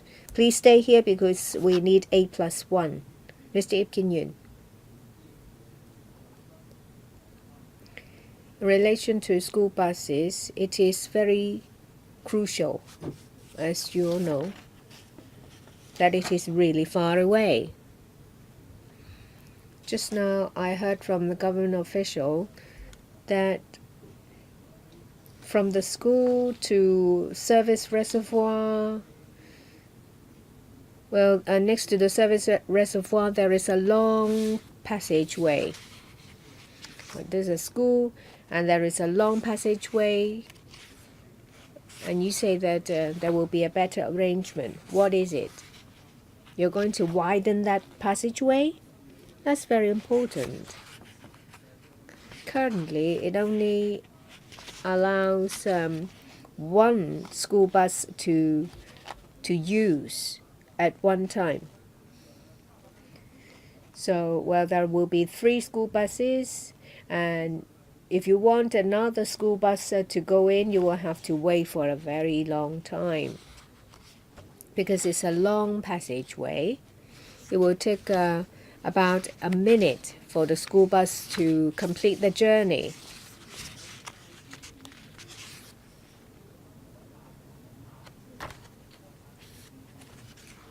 I would like to hear a reply from the government first. Let's defer to the ASD.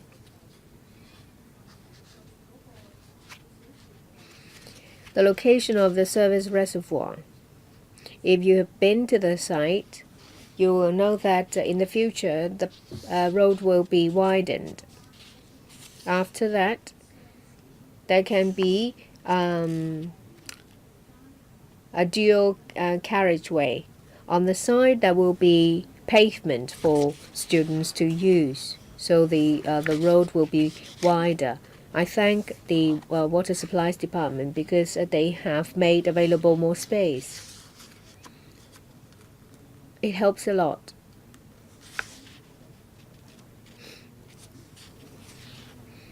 but you've only made the bad situation a little bit better. I think it's all down to planning. Aunokin mentioned about a primary school at Maylam Estate. Currently, it's a temporary school premises. A lot of money's been spent on it to convert it.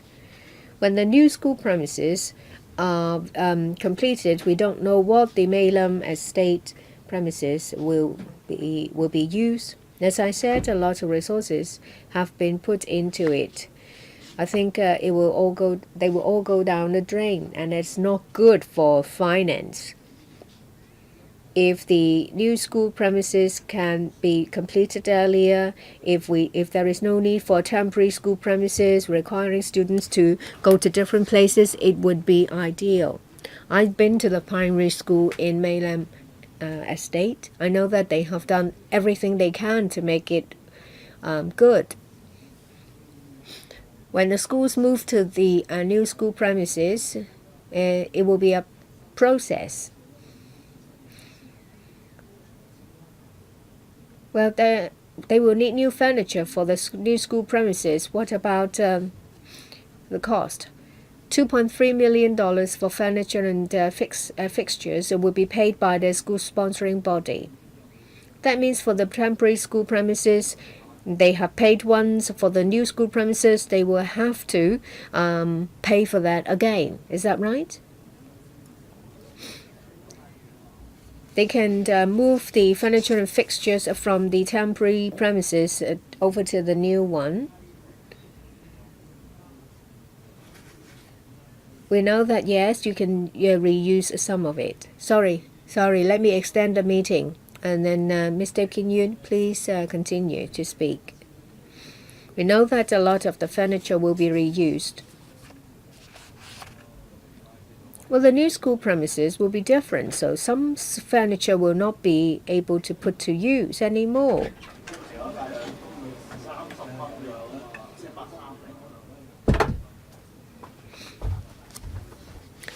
Well, it's a while back when the temporary premises were put to use, so some of the equipment and fixtures might be old.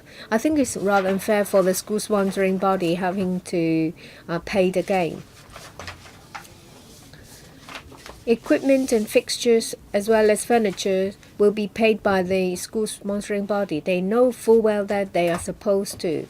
They can take into account the actual situation and move some of the furniture and equipment to the new school premises. I understand that school sponsoring body may be willing to pay for the cost, but still it is not fair.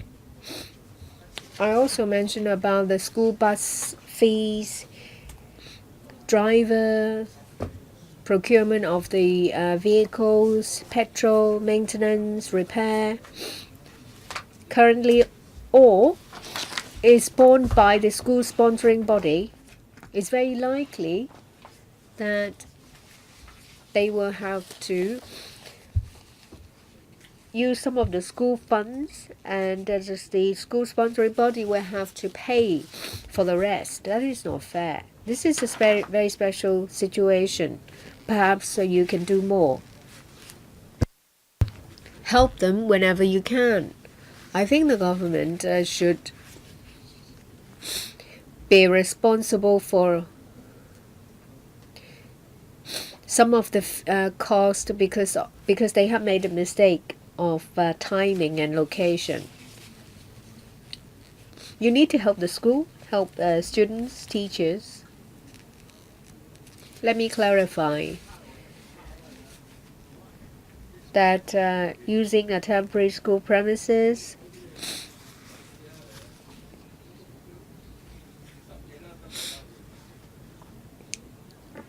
is something that the school sponsoring body knew at the time of the premises allocation exercise.